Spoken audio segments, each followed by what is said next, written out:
Hi guys, it's me, ChazzaHD, and welcome today to qualifying for the 2019 Russian Grand Prix in Sochi. And I cannot wait for qualifying today because, of course, qualifying in 2019 has been very, very exciting. And definitely, we have some fights that are going to be going on in qualifying today. Hopefully, you guys, no matter where you're on the world and no matter what time it is in your part of the world, hopefully you're having a good day so far. And hopefully, along with me, you will be enjoying qualifying today in Russia. Also, just to let you guys know, the weather today is not as settled as it was yesterday. There is some rain around. I don't think it will rain, but it is around. So if by some surprise we do get some rain, just letting you know, it could happen. But I think 95% sure it will not rain. But we'll see, of course. But before, as ever, we get into previewing the teams and how I think they're going to do today based on practice so far. Let's first get into the results of practice 3, which took place about an hour ago. So it was Charles Leclerc again, P1. The guy is just so good at the moment at finishing in P1, especially in sessions, practice sessions and qualifying. Sebastian Vettel second, Lewis Hamilton third, fourth is Valtteri Bottas, fifth Max Verstappen, sixth is Romain Grosjean, seventh is Alexander Albon, eighth is Nico Hülkenberg, ninth is Lando Norris, 10th is Kevin Magnussen, and then from P11 to P20 is Gasly, Ricciardo, Sainz, Giovinazzi, Perez, Stroll, Raikkonen, Russell, Kvyat, and Kubica. Now, I don't know why Perez only did 7 laps. I'll have to find that out later in as to what happened for him in practice 3. I do know though why Daniel Kvyat only did 4 laps, and that's because he had another reliability issue again in practice 3. You have to say this weekend for Daniel has been probably one of the worst home race experiences any driver has had. He's starting from the back. He can't use his new special helmet for this race alone. And he has had reliability issues in every session so far. Surely it can only get better. Surely it can only get better because it's been so bad for Daniel, and hopefully it does, because he does deserve better than what he has been getting. But now let's get into the teams and how they're going to do. And first off, Mercedes, and they are not looking anywhere near as good as I thought they would be at this point of the weekend. Now, after Singapore, I didn't think they would be as quick as Ferrari here, but I think the gap between, and we'll see of course in qualifying, but I think the gap between them and Ferrari is going to be probably a quarter of a second bigger in terms of the gap between the fastest Mercedes and the pole position man, who I'll reveal later as to who I think it will be for Ferrari. And yet, I'm going to say it now, I think Ferrari will get pole position, and we'll get into that in a moment. I think the gap is going to be probably a quarter of a second bigger than I thought it would be coming into this weekend. After Singapore, of course. That Mercedes just doesn't look good. It doesn't look good. With Valtteri Bottas, once he gets a lap nailed down, and of course, because he's so good here, he can look good, can Valtteri, at times around this track. But with Lewis Hamilton, I have to say, his car, and maybe this is the case for both cars, but it has so much understeer, that car, this weekend. And really, around this track, you do not want understeer. You absolutely do not want it, because a lot of the corners at this track are front end type corners where you need to get the front in properly to have a good corner. And the Mercedes just has a lot of understeer this weekend.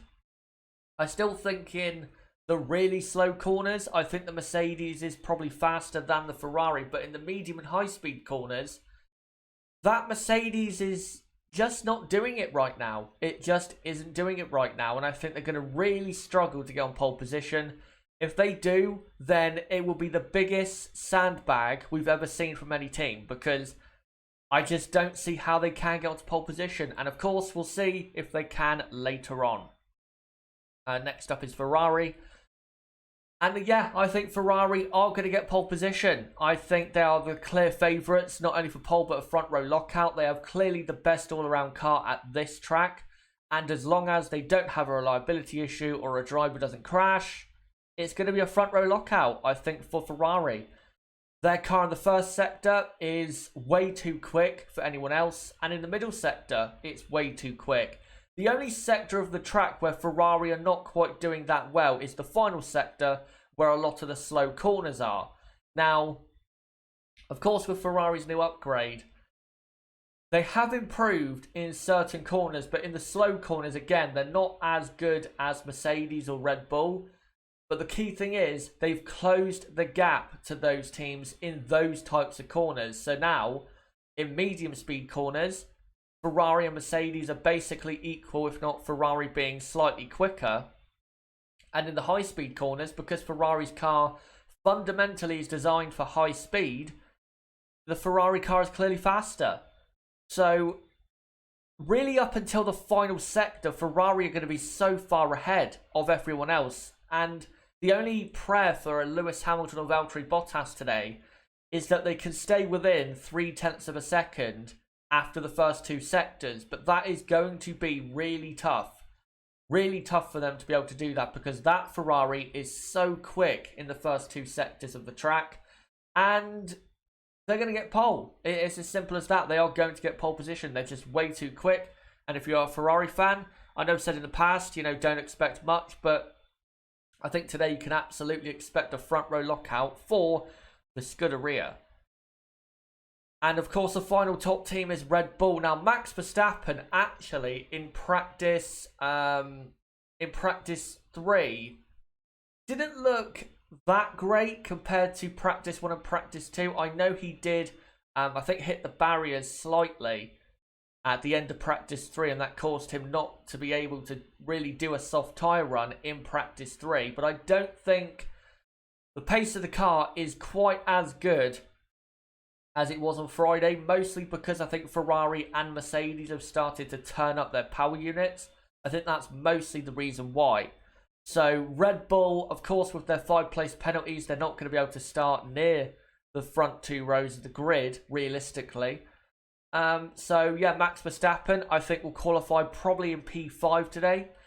He might actually be not that far away from P4. He might only be a couple tenths behind, but I don't think he'll be close enough in the end to actually get onto the second row or to qualify on the second row. But of course, he won't start there because he has a 5-place penalty with Alexander Albon. And also, talking about Alex Albon, he has no pace this weekend. No pace at all. Alex is miles off the pace compared to his teammate Max Verstappen. I believe Albon in practice 3 was slower on a softer compound of tyre, which is very embarrassing. So, yeah, for Albon, I don't really see what he can do this weekend in that car. I'm going to be honest, I think Albon might be out-qualified by a midfield runner. And if he is, then, well, Albon is basically just doing the same as what Pierre Gasly did. And of course, I ripped Gasly to shreds deservedly, and I've got to do the same for Albon if he does do that. But he really does have to step it up. And I know people say, oh, he's still learning. This track, he has raced at before. He won here last year in Formula 2. So he doesn't have an excuse of, from Singapore of, oh, I've never raced here before. He's raced here before, and he's still miles off the pace. If not this weekend, he looks further off the pace than he did in Singapore. And that doesn't make any sense. Again, considering that Albon has raced here before. So that's not really an excuse for Albon. He has to be doing a lot better, and hopefully we do see that in qualifying. But again, they have 5-place penalties, so they're going to start the race the best case scenario for Red Bull is them starting the race from, say, P9 and P10 or P9 and P11. That's the best case scenario for them when it comes to where they're going to start on the grid for the race on Sunday. But of course, that is the top teams. We'll get into the midfield in just a moment. Just want to say to you guys, anyone who is new here, don't forget to subscribe for more content like this, as we do watch-alongs of practice 2 qualifying and the race for every race weekend in 2019, and we will be doing that for for the rest of the season. So don't forget to subscribe for that. Bottom right of the screen, you can do it right there, or go to my homepage and do it there, and hit the notification bell, and also smash the like button for more content like this. And also, guys, in the chat, let me know for the top teams, what do you think is going to happen this weekend for them? Do you think Mercedes can fight for pole, or do you think they're too far away? Do you think Ferrari are going to get pole? And for Red Bull, what can Max Verstappen do? Let me know in the live chat. But before I come to you guys, I need to first cover a couple pieces of news that has come out this morning, and it is very interesting and quite dramatic in the future direction of a couple teams in Formula 1. Now, of course, McLaren, their last World Championship, came with Mercedes as their engine supplier in 2008 when they won, of course, the Drivers' Championship with Lewis Hamilton, and the last Constructors was also with Mercedes in 1998. It has been announced that from 2021 on to at least 2024, McLaren and Mercedes are partners again, and it is such great news. It is brilliant news. I cannot wait for this partnership to be back, because at the end of the day, the McLaren-Mercedes partnership was, even though it didn't win probably as many world titles as it should have done, it was a very successful partnership. I think, 4 world titles, many race victories, many pole positions and front row lockouts, and I just cannot wait for this partnership to be, to be happening again. McLaren, I think rightfully, are going to be going to Mercedes power, because at the end of the day, yes, Renault have improved, but are Renault ever going to be on the level of a Mercedes power unit? Most likely not, because Renault since 2014 have put a lot of money into the power unit development, and it's took way too long for Renault to actually start, really massively improving. So I think McLaren have made the right decision. For now, we have to say that they have made the right decision. And I think for Mercedes, I know people were doubting this before the news officially was confirmed, but if you look at it, it does make sense. It really does, because at the end of the day, people may disagree with this, but I think it is true. Mercedes are very grateful to McLaren for what McLaren did for Mercedes, because even though Mercedes, of course, when they came back into Formula 1 in 1993, I think, or 94 with Sauber, when it comes to Mercedes winning races in terms of, the engine supplier winning races, McLaren put them back in that sphere. The first race win once Mercedes came back to Formula 1 was with McLaren, and they won plenty of races with McLaren. And really, when it comes to, the current Mercedes works team and Mercedes, getting a real foot back in Formula 1, they have to thank McLaren for that, because without McLaren giving, what they did to Mercedes and, allowing them to be partners, and, McLaren designing the great cars they did, without McLaren being as great as they were and McLaren partnering with Mercedes in the first place, I don't think Mercedes would be a works team right now, because McLaren gave them the platform to go on and be a works team in Formula 1. And I don't think they would be a works team in Formula 1 if it wasn't for the success they had with McLaren. So I think Mercedes are going to be very grateful for that, and I think that's why they've gone back with McLaren, because they have a great relationship. I know people, like to make out they didn't. They clearly did. They were together for 20 years almost, and the only reason McLaren split up was because they thought, and I think rightfully still so, they thought that they had to have a works deal with a power unit supplier to win a world championship, and I still think that is the case. I don't think McLaren getting Mercedes power means they're going to win a world championship. I think it might allow them, if they design a good enough car, to win races. But I still think their original premise back in 2014 of we need a works deal to win a world championship, I still think that is true. But McLaren, you know, they are much more realistic nowadays. I think McLaren know that a world championship is a very, very long way away. And their first target, surely, if they are, going to join that top echelon of teams, surely their first target has got to be getting a win, not a championship. It takes time to get to a championship level. So I think McLaren, and Mercedes, they have made the right decision. And I cannot wait to see McLaren Mercedes on the grid for 2021. And also, there's some other news to do with Toro Rosso. This name you see on your screen, AlphaTauri, is, if the teams approve the name change, is going to be Toro Rosso's new name in 2020. Toro Rosso's new name is going to be AlphaTauri. If you want to know what AlphaTauri is, it's a Red Bull clothing brand that is owned, of course, by the owner of Red Bull, Dietrich Mateschitz.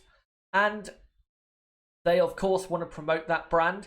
And they want to rename Toro Rosso to AlphaTauri. Now, I'm fine with the name. The only thing I'm against is calling it Alpha, because we already have a team called Alpha.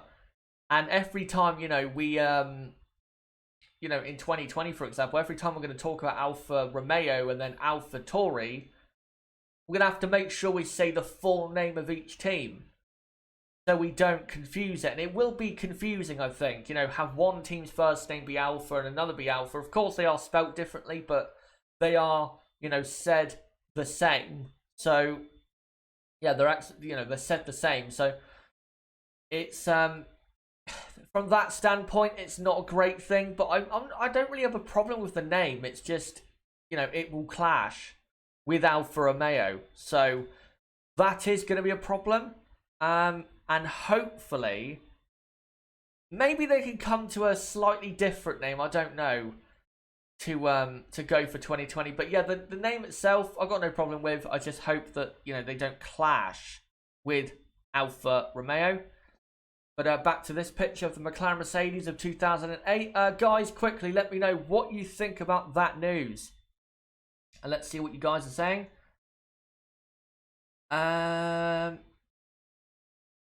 Let's see what you guys think in the chat. McLaren 5th and 6th, says Halam.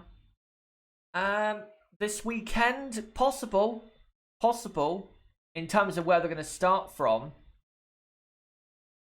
Let me find some other comments here if I can. Mr. Labman, rain or no rain during qualifying. Julian Barcelon says Ferrari will be on pole. Let me find some other comments here if I can. BM already making an early prediction there. And Mysterious Chris saying beautiful 2000s aero. It really is. It really is. The McLaren livery from that era is beautiful. And I think, honestly, the 2008 cars are so beautiful. Really underrated, that era of cars. Finley Austin says, I think it's a great idea. I think too. Halam, if McLaren car is as good as Red Bull car, they could maybe be the third best team in 2021. We'll have to see. If McLaren had Mercedes power this season, I think McLaren probably could have competed for a couple podiums this season if they did have, Mercedes levels of power. But they're still nowhere near being third best team. Even, again, if this season they had that power. So it's still going to take quite a lot for McLaren to be in that position. I think if McLaren can gain, say, 3/4 of a second on the aerodynamic side of the car on Red Bull, and then, you know, the differences between the Mercedes and Honda power unit remains the same for 2021, then I think McLaren could absolutely be racing and be ahead of Red Bull. But at the moment, it's going to take another 3/4 of a second of aerodynamic development for McLaren to be in that position. Right.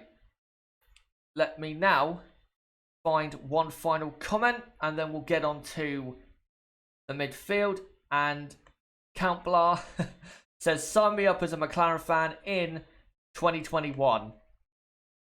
Yeah, I cannot wait for this. I'm not going to get too overhyped because, again, just because they're going to have Mercedes power doesn't mean McLaren are going to be winning races in 2021. Again, it comes down at the end of the day to the aero. If McLaren can get the aero right in the next couple years, coupled with the extra power, then yeah, maybe they can go for podiums and race victories. But again, if it remains in terms of their car performance as it is at the moment, then it's going to be a bit of a struggle. But now, let's get into the midfield. And first off, Renault. For Renault, I think their car kind of this weekend is a bit iffy. Once the drivers get the proper time out of it, I think it is a good car. But it seems this weekend to be quite a difficult car to really consistently drive well, for example. I think Nico Hülkenberg definitely this weekend is the better Renault driver, because Nico just goes better at this track. Daniel Ricciardo has never gone well at this track, and I don't expect him to this weekend. So Nico will be the number one at Renault for this weekend. But yeah, Renault, they're not quite looking as good as I thought they would, but they're in the fight for sure to get into the top 10. There is no doubt about that. They are in the fight to get into the top 10. And I think as long as Hülkenberg for sure can just keep it cool and get those laps in, I think Hülkenberg is probably going to finish in the top 10. Daniel Ricciardo, though, is really going to have to give it a lot if he wants to get into Q3, because his pace this weekend has not been that good. And again, he is not good at this track. So yeah, Renault probably only going to get one car into the top 10 today. Now let's go on to McLaren in terms of today, not in 2021. McLaren are very similar to Renault this weekend. One of their drivers looks good here so far, and that's Lando Norris. But the other driver in Carlos Sainz is not quite there yet this weekend in terms of, really getting to grips with the track with this McLaren car and, feeling the setup. So I think it really will be the same, McLaren and Renault. I think they're going to get one car probably into the top 10. I think McLaren, though, are more likely to get both cars into the top 10 than Renault are, because I think McLaren do have a slightly better car than Renault do. So I think McLaren do have still slightly the best midfield car. But again, it will be a struggle to get both cars in, because that midfield pack is very close, very competitive, and one of the McLaren drivers is not quite at it so far this weekend. Next up is Alfa Romeo, and Alfa, well, they just haven't really done anything this weekend. They've not got in the top 10. They haven't looked like they're going to get in the top 10. The best position I think this weekend they've had is like P13 or P14. Not a good weekend so far for Alfa. And if you are a Kimi Raikkonen, Antonio Giovinazzi or Alfa Romeo fan, you've got to be hoping that they are hiding pace or sandbagging or, turning the engine modes down, because they really don't look good this weekend so far. And I think this weekend is actually probably the most crucial of the season for them, because if they don't finish in the top 10 this weekend, I think Alfa really are done for 2019, because this season their aim had to be 5th in the Constructors, and if they don't finish in the top 10 this weekend, I think that is basically 5th in the Constructors gone.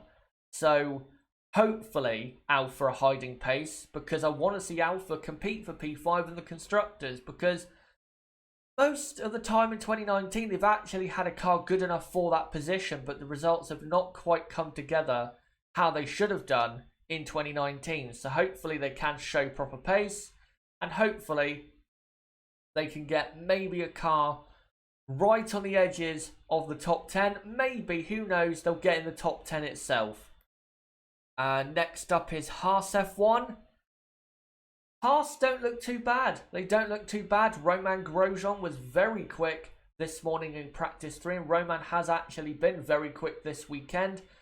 Also, Kevin Magnussen has looked quick. So Haas are looking pretty good. I'm not sure Haas are going to get both cars in the top 10. I don't think they're quite that good. But I think, honestly, they will get a car into that top 10 fight in qualifying 3. Because this weekend, consistently, they have had a quick enough car to do so. So I think Haas are, looking good for a top 10. And also, good news if you're an American or if you're a Haas fan, no matter what. The race pace of the Haas looks very good compared to how it normally is, around other circuits. And of course, this track is not known for bad tyre wear. In terms of tyre wear, this track is one of, if not the best on the calendar. So I think this is a good weekend for Haas. I think it is. So hopefully they can continue that in qualifying, and hopefully the drivers don't bottle it. Next up is Toro Rosso, or as next year it might be, AlphaTauri. Yeah, I think Toro Rosso, there's nothing really to talk about with them. Daniel Kvyat starts from the back, no matter what. And Pierre Gasly has a 5-place penalty. And, the Toro Rosso is not exactly quick enough to be P10 or P9. So Gasly and Kvyat are going to start from the back, really. Hopefully Gasly can do a bit better than, say, P14 or P15, which will basically mean that he'll start at the back with his teammate. But realistically, I don't think that's going to happen. As I predicted, Toro Rosso don't have a good car this weekend. I predicted that in my preview. I thought, this track is similar to Paul Ricard, and at Paul Ricard, they also did not go well. And I think that's pretty much going to be the same this weekend for Toro Rosso. Next up is Racing Point. Racing Point yesterday were probably the most impressive team in the whole field, because they had Perez, I think, at the front of the midfield pack, or one of the drivers at the front of the midfield pack. And then Lance Stroll was actually in the top 10. And Stroll is up in the top 10, that the car must be very, very quick, because when it comes to pace over a single lap, Lance is very slow. So, yeah, Racing Point, I think, once they really, give it some and go for it, I think they do have good pace in the car. We'll just have to see in qualifying whether they can do that. I think Perez will get into the top 10, because I think, again, once the pace is got out of the car, I think Perez can absolutely get into the top 10. And I think he is good at this track, of course. Finished on the podium here in 2015. So, yeah, I think Racing Point, maybe, in practice 3, they didn't really do that well. But they're a dark horse in that midfield for sure. They are a dark horse. They can absolutely get in that fight and end up surprising a few people. And finally, of course, is Williams, and they are going to be at the very back. Yeah, they're not going to be as competitive as they were in Singapore. So, guys, right now in the live chat, let me know for the midfield, and again, if you want for the top teams, let me know, who do you think will do well and not so well for Renault, McLaren, Alpha, Haas, Toro Rosso, Racing Point and Williams? Let me know who you think will do well, not so well. And again, if you want to do so for the top teams, again, Mercedes, Ferrari, Red Bull, then go for that as well. As we now have half an hour to go until qualifying in Sochi. So let me now come to your comments in the chat. Let me just check to see if we've got any super chats. Nope, I don't at the moment. Francisco says, just want a clean weekend for Kimi. I do sympathise with that point. Kimi Raikkonen has been so unlucky since the summer break. At Spa, I do think he contributed to that crash of Max Verstappen, but it was a 50-50, really. Max was also, to blame for that. At the Italian Grand Prix, let's be honest, he did put it in the barriers, so, he caused that to happen. Yes, Alpha put him on the wrong tyre somehow starting from the pit lane, but that all was caused by Kimi Raikkonen going off at the Parabolica, but still, bad weekend and not a clean weekend. And then Singapore, I think actually the race was going pretty well for Kimi, considering the pace that he had during the weekend. But then the torpedo came and took him out. So yeah, hopefully it can be a smooth weekend, because you'll notice with Kimi Raikkonen, if he has a weekend where nothing goes wrong on the car, he does well. Because at the end of the day, Kimi Raikkonen is a very good driver. So again, once everything goes to plan with the car, sorry, my throat's still sore, as ever. Yeah, as I was saying, once the car is fine and is going to plan, Kimi does well. But I think with Kimi, I'm not sure if this is a mental weakness, but when something goes wrong, Kimi's performance levels tend to sometimes drop. I mean, he gets a bit bogged down by, the issues that are ongoing, whatever they are that particular weekend. So, as long as this weekend is a clean, smooth weekend, I think Kimi will do well. Whether he'll get in the points or not is a completely different matter. Astro Stevo, mostly in F1. Oh no, I don't even know what I'm trying to read there. Actually, no, I'll read both comments. Mostly in F1 fan says, I don't think any constructor standings will change for the rest of the season. Yeah, I see what you mean. I think maybe P7 or P8 could, swap around. But yeah, I see what you mean. Anyway, as I was saying with Astro Stevo, he is asking, any more news about Correa's recovery, please? There is news about his recovery. Very good news. He is now fully conscious. There was an update last night. Juan Manuel Correa has been transferred to a different hospital. He is now fully conscious. That is very, very good news. He has, I wouldn't say fully recovered. I'd say, I don't know, he's recovered about 50% so far. But there is some bad news, I guess. Juan will be going in for surgery on his leg, ankle and foot.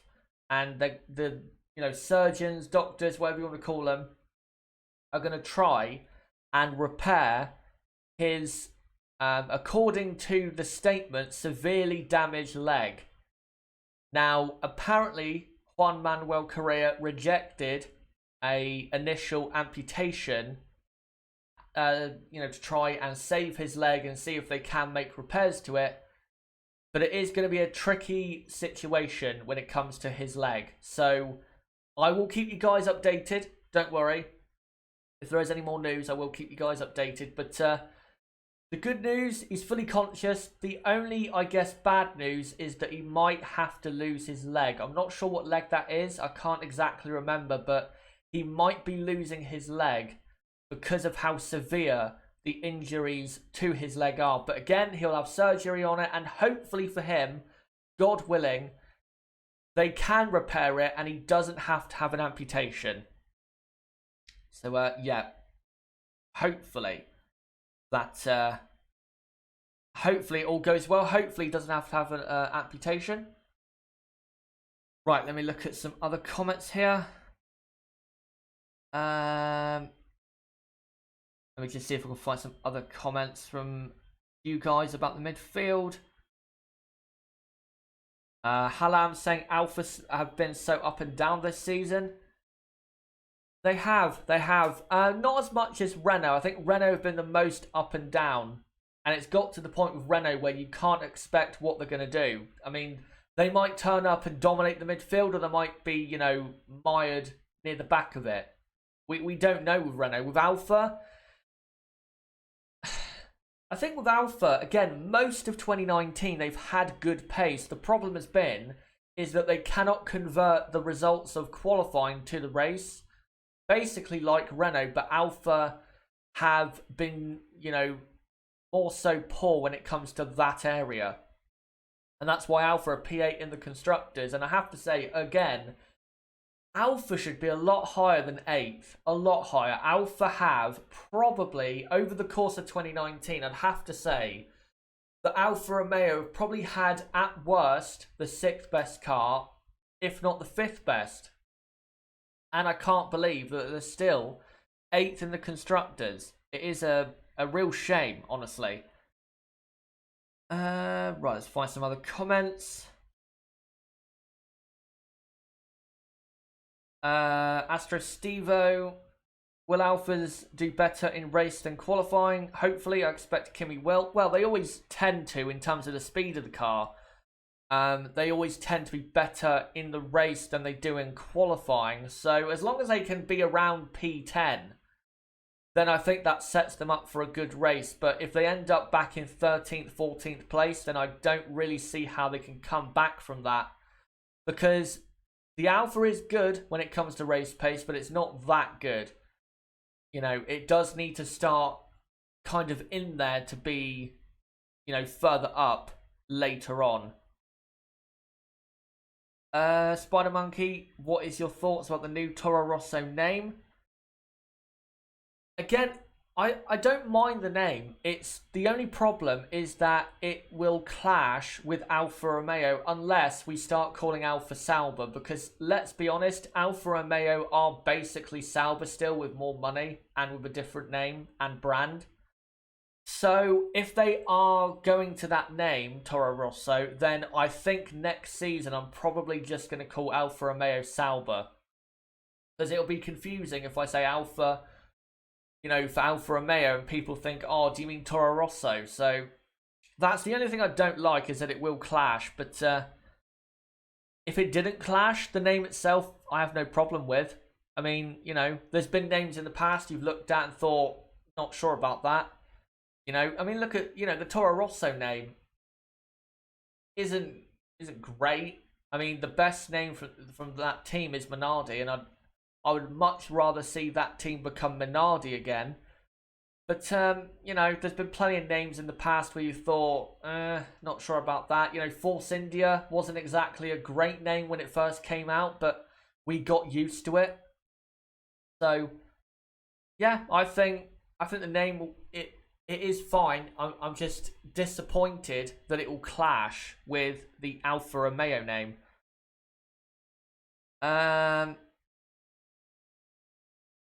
Let me just find one final comment, and then we'll get to my predictions for qualifying today in Russia. Hello to Tamzid. Any new constructors joining F1? Not manufacturers, but there is apparently a team called Pantera F1 Team Asia, I think, that apparently is going to be going for an entry into Formula 1 for 2021. Now, you may be thinking with with Renault now only supplying not McLaren, only supplying themselves, of course, as a works team from 2021 on, of course, and McLaren going to Mercedes, you may think, what are Renault going to do? I think Renault might supply that new team, Pantera Asia F1 team. I'm sure that name, by the way, will be different if they do come onto the grid. They might just name it, I don't know, give it an Asian sponsor name, I don't know. But that is the newest constructor that is the most likely to be on the grid. Is, Pantera F1 Team Asia. And they are based, I think, around Silverstone, I think, where their base is. And the designer that they're going to have is the person who designed the Manor in 2016, and the people who run the team also run SMP Racing. And of course, if you know your motorsport, you'll know that SMP Racing is quite a frequent name in the motorsport world, in WEC, in Formula, in the Junior Formula Series. So, I think that's probably the new constructor we're going to get, if we do get one, for, say, 2021. But guys, I think now it's time to get on to my predictions for qualifying today in Russia. Let me know, with 20 minutes to go until qualifying, let me know, who do you think will get pole position, finish in second, finish in third, fourth, fifth and sixth, and I'll read out your predictions for the next 20 minutes, or the next 15 once I do mine, of course. I'll read them out until qualifying gets underway. So, on pole position would be Charles Leclerc, because Charles Leclerc has been clearly faster than Sebastian Vettel this weekend. That's not really a surprise, because Charles is better at this track. He was very good here in 2018 in the Sauber, and he basically dominated the midfield in the Sauber, especially in the race. So I think Charles Leclerc, coupled with the Ferrari car that is the best car overall this weekend, I don't see how it won't be Charles Leclerc on pole position. And if he does get pole, it'll be his first ever in Russia in Formula 1. And Ferrari going for their first pole position in Russia, since 2017. And in second place on the front row alongside will be Sebastian Vettel. Sebastian is not bad at this track, but I wouldn't say this is one of his good tracks. But yeah, I think Sebastian will be in second place. He won't really be that close to Charles Leclerc in terms of lap time, because again, Charles is faster around this track, and at the moment in 2019, Charles Leclerc looks to be a faster driver at the moment when it comes to qualifying, for sure. So I think Sebastian, really because of the car, being as quick as it is this weekend, I think that's why it will be a Ferrari front row for the Scuderia. But if Sebastian Vettel does get pole, it'll be his second pole position in Russia. And Ferrari are going for their first front row in Russia since that pole and, front row in 2017. That year, though, they did not convert it, of course, into the win. Valtteri Bottas from third converted it into the win. And in third place, I'm going for Valtteri Bottas. The only reason being is because he is better than Lewis Hamilton at this track, clearly. The last 2 years, he's been clearly faster. Out-qualified him in the last two Russian Grand Prix, as they've been teammates. And in 2017, Valtteri won this race. And in 2018, he would have won if he didn't have to let Lewis Hamilton through. Valtteri really was the real winner of last year's Russian Grand Prix. So I think Valtteri will be ahead of Lewis Hamilton. It will be close, but I think Valtteri will get it because he is so good at the Sochi Winter Olympic Park track. But if he does get pole, it will be his second pole in Russia. His last one, of course, was this time last year, where he has currently the lap record of, I think, a 131.5. And Mercedes are going for their fifth pole position in Russia. They have dominated this Russian Grand Prix since it came on the calendar in 2014. The only qualifying or race where they haven't ended up, topping the session was qualifying in 2017, where, again, Ferrari put it on the front row. Every other qualifying and race for every year, it was either Mercedes on pole or Mercedes winning the race. So, they do have great history here, but you have to say, in terms of pace, this weekend, I think their 100% win record at Sochi is going to be broken. I think it will be, because they just don't quite have the pace around this track. But guys, let me know right now, again, in the live chat, who do you think will get pole position? Who will finish in second, third, fourth, fifth? And if you want to do the rest of the field, you can. For me, I'm going to go Lewis Hamilton just in P4 ahead of Max Verstappen. And then in sixth place, I'm going to go actually for Lando Norris in the McLaren. In P7, I will go for Albon. And then the rest of the top 10, I think, will be Hülkenberg, Perez, and Grosjean. So that's what I'm going for the top 10. Let me know, again, in the chat, what do you think? But again, before I read out your comments, don't forget to subscribe for more content like this. Bottom right of the screen, you can do it right there, or go to my homepage and hit the notifications bell and do it there. And don't forget to hit the like button if you want to see this content continue. And again, don't forget to subscribe, because we do watch-alongs for Practice 2, qualifying, and the race for every F1 race weekend. And we will be doing that, of course, for the rest of the races between now and the end of 2019. But somehow I have gone 45 minutes into this stream without having a drink to clear my throat. So I'm going to do that right now. And then for the last 14 minutes, I'll be reading what you guys have to say.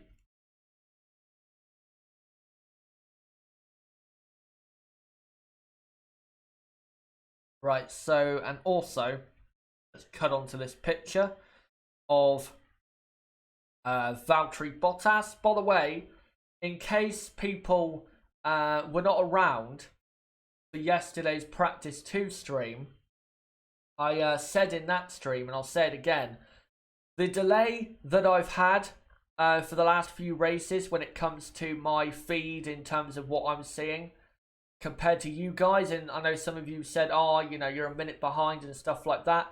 That delay is no longer around. The only delay there is now is the live stream delay that you get on this website anyway, that no one can do anything about. So when it comes to my feed compared to your guys' feed, when of course we watch along the session, it will now be absolutely up to date. So don't worry about me being behind. I will be behind by about 5 to 10 seconds, but again, that's because of the usual live stream delay that this website does. Right. Let's get into these predictions from you guys. Let me find the first one, and then we'll read them all out.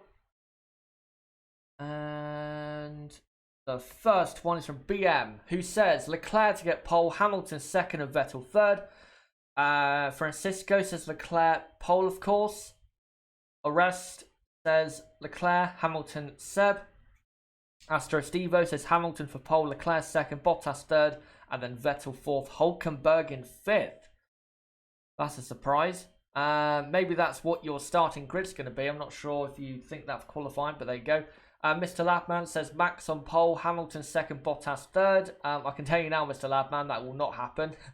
That is not going to happen at all. Not that, you know, Max won't be good, but there's no way a Ferrari will not be in the top 3 today. Andreas Rima, I think it is. Hello to you. Let me find some other predictions. Mostly an F1 fan. Nazar on pole from Stevens, Carter, Kane, Hartley, and Merry. Junior says Verstappen, Leclerc, Bottas for the top 3. Spider Monkey says Leclerc, Bottas, Vettel, Hamilton, Hulkenberg, Perez, Norris, Sainz, Ricciardo, Stroll. Let me find some others here. Michael Martial, I think it is, or Marshall, I'm not quite sure how to pronounce that, but there you go. He says Leclerc, Hamilton, Verstappen, Hornblower, great name. Says Leclerc, Vettel, Hamilton, Bottas, Verstappen, Norris, Albon, Gasly. Let me find some others here if I can. Luna Taylor says Leclerc, Bottas, Hamilton, Max, Vettel, and Albon. Let me just find some more here. I'm sure there is more. Yeah, there is. Mysterious Chris says Leclerc to get pole from Hamilton, Vettel, Verstappen, Bottas, Albon, Perez, Sainz, Norris, and Gasly. That's his top 10. Porky Khaled says Leclerc. There's some others here, I think. Yeah, there is. Jacob Industries says Verstappen, Leclerc, Vettel. Rex 4x4 says my money is Hamilton on a P1 on pole position. And that is as far as I have gone. If you haven't put your predictions in, guys, make sure to do so, because we still have another 10 minutes or so until qualifying officially gets underway. So yeah, keep making sure to put them in the chat, and I'll keep reading away until the session starts. As we'll show this picture of Charles Leclerc, the man again who I think will get pole position. And you have to say, based on the weekend, he has been the best driver, I think, so far this weekend. And I think if he doesn't get on pole, it's going to take a lot, isn't it? I mean, it's going to take a great lap from Sebastian Vettel. But even, you know, if Ferrari are not on pole, it's going to take some monumental effort, I think, for that not to happen. Right, let me find some other comments here if I can. Spider Monkey rain update. It's not raining at the track, actually, and Sky F1 are currently, as I'm watching the coverage, they're actually right now on an ad break.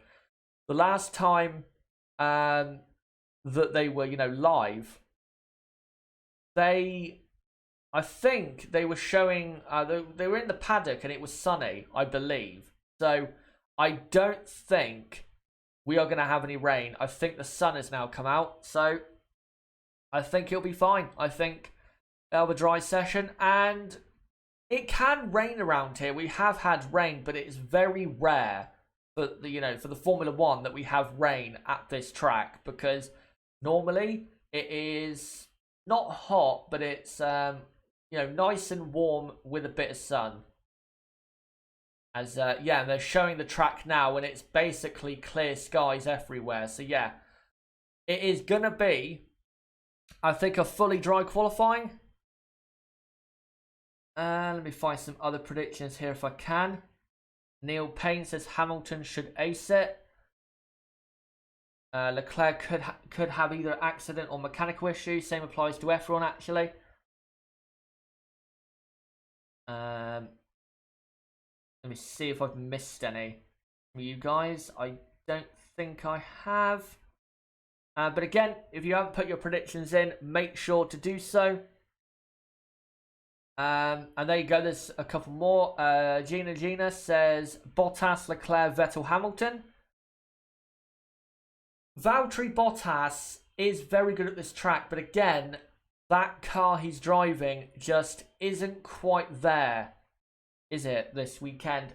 I think if the car, let's say the car is actually really quick this weekend and they've been sandbagging, then I think it's most likely going to be Valtteri Bottas on pole position for Mercedes if they actually do get pole.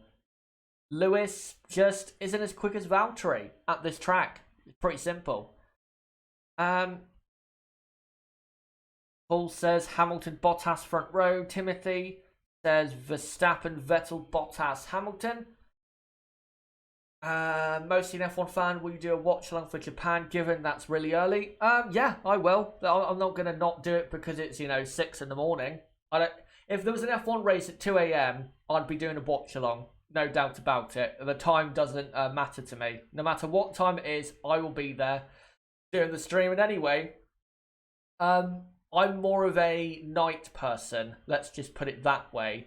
So it's actually better for me, the Japanese Grand Prix, in terms of time, considering how my normal sleep schedule is, compared to a race like this. I'll be honest, I don't really like races that are, you know, late morning, early lunchtime in terms of timing.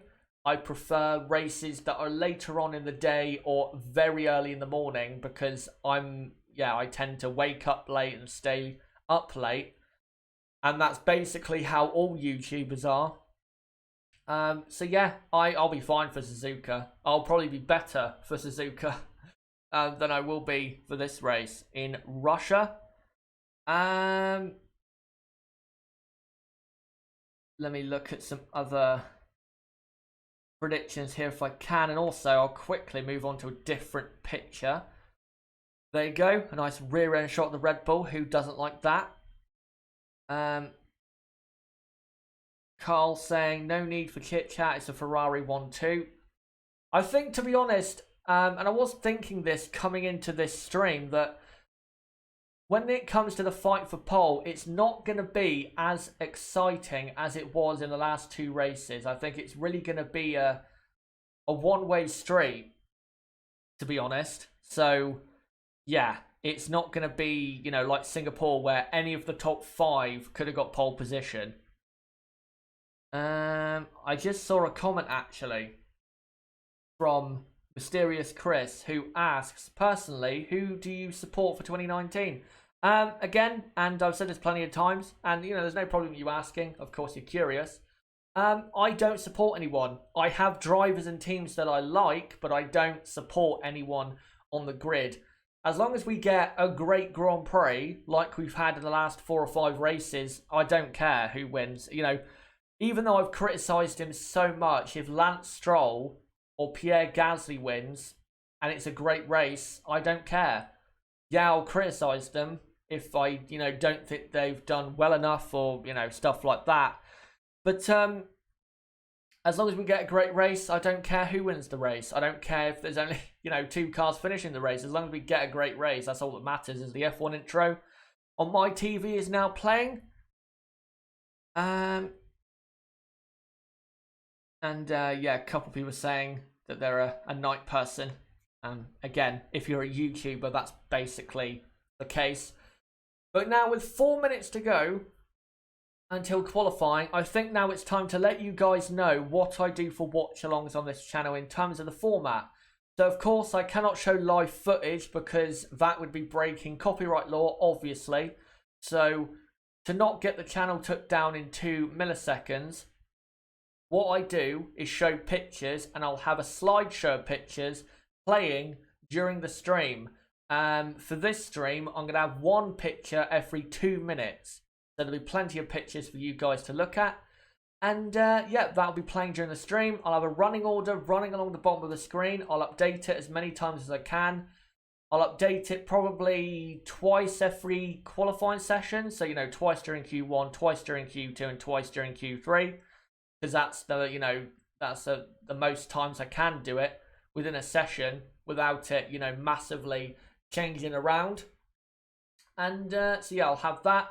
What I will be doing is providing a radio style commentary. So if you are watching, of course, you can see the running order. But if you can only listen, then yeah, I'll be providing a running radio commentary of what is going on at the track. So you won't miss anything. I'll cover everything. And again, as I said earlier, I don't have that delay anymore when it comes to my feed of watching the session. So it should be almost up to date. Of course, again, the live stream delay you normally have on this website means I cannot be absolutely up to date, but it's only about a 5-second delay, 5 to 10 second delay rather. As we now cut to the track in a moment. Now they cut to the track, and yep, it is beautiful sunshine late on in the day, or later on in the day here in Russia. I think it's 3 p.m. local time, I believe. So middle of the afternoon. It's 21 degrees and sunny with a bit of cloud. So yeah, it's fine for qualifying in terms of weather. Astro Steva, any chance you can add a lap counter for the races, please? I won't be doing so for the rest of 2019, unfortunately, because I need time to work on, these upgrades for, streams and the content, and it does take time with these things. And what I want to design is a seamless system where it just, ticks over type of thing in terms of, not in terms of, instead of me having to, constantly update it, because I have, plenty of stuff I've got to update anyway. So, it's most likely coming for 2020, and I can say it now, guaranteed we will have a lap counter for 2020. But I will say, actually, thinking about it, I might try it out tomorrow. I might try out a lap counter tomorrow and see, without having to go to Twitter anymore to get my pictures during the session, I might be able to get away with it. But yeah, we'll try it tomorrow and see what happens. But again, I am trying to go for a seamless system where it can do it kind of automatically. But yeah, I'll try it out tomorrow and we'll see if it is successful or not. Right, I think now it is time to get rid of the timer there and get everything ready. So of course, in qualifying 1, we have 18 minutes in terms of the length of the session. It's 15 minutes for Q2, and then in qualifying 3, it's 12 minutes. So there you go, remaining in Q1, and I'll get the timer up in just a moment as soon as the session officially gets underway and I can sync it up. And I'll get the pictures and running order up in a moment as well. As Lewis Hamilton on my screen, preparing to go on track soon, and so is Alexander Albon.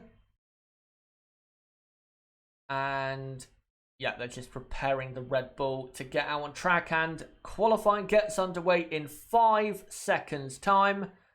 3, 2, 1, and there you go. Qualifying is officially underway in Sochi. By the way, this running order is from practice 2, as the first car on track is a Williams of Russell. And now let me get up the slideshow of pictures, and there is Russell on the screen. So there you go. And Russell now in a very sunny Sochi track now compared to this morning. Now rounds turn 3 and comes through turn 4 on his outlap also. Robert Kubica is now on the track, and he's only come out the pits. So Russell will be the first person to complete a lap. And here come the 2 Ferraris of Sebastian Vettel and Charles Leclerc on medium compound tyres. Here they come on medium compound tyres. And again, because tyre wear is not really that big here, starting on the soft tyre for the race is not really a bad thing. As also Kimi Raikkonen comes out on the soft tyres. Out comes Pierre Gasly, Antonio Giovinazzi as well. So we got, 7 cars on track so far. As, not Sebastian Vettel, Charles Leclerc comes through turn 3 on his outlap on the medium compound tyre. And currently talking on the radio, probably he is being told that he needs to bang in a very good run early on to make sure that they won't get knocked out. And I'm sure they'll turn up the power units quite a bit to make sure they do get through, as Sebastian Vettel will set his first qualifying run before Leclerc, because he's ahead of him on the track on their outlaps, as Russell starts his first run. And also coming out on track, the 2 Haas's and the 2 McLaren drivers as well. As Sebastian Vettel comes down to turn 13, again on his outlap, on the medium compound. And Vettel now will get his lap underway in about 4 corners time, as Kubica now starts his first lap of the session. And Sebastian Vettel now comes into the penultimate corner, and now will get his lap underway on the medium compound. What can Sebastian and Ferrari do on their first run in qualifying on the medium tyres? I'll be impressed if they can get into the 1:33s, to be honest, on mediums. We'll see, as he opens the DRS and now heads down to turn 1. And also Charles Leclerc now starts his first run. And Vettel through turn 1 and turn 2. Car looks fine. Runs all 4 wheels over the white lines, but at that point of the track, you're not really gaining anything by doing that. As Vettel goes through turn 4. And car looks good so far. And he does a 34 flat for the first sector. As Raikkonen, Gasly and Giovinazzi are also now on a lap. And Charles Leclerc has done a faster first sector than Sebastian Vettel. And Russell goes P1 as he's the first person to set a lap on a 1:36.2. And I have to say that's quite slow for a first run.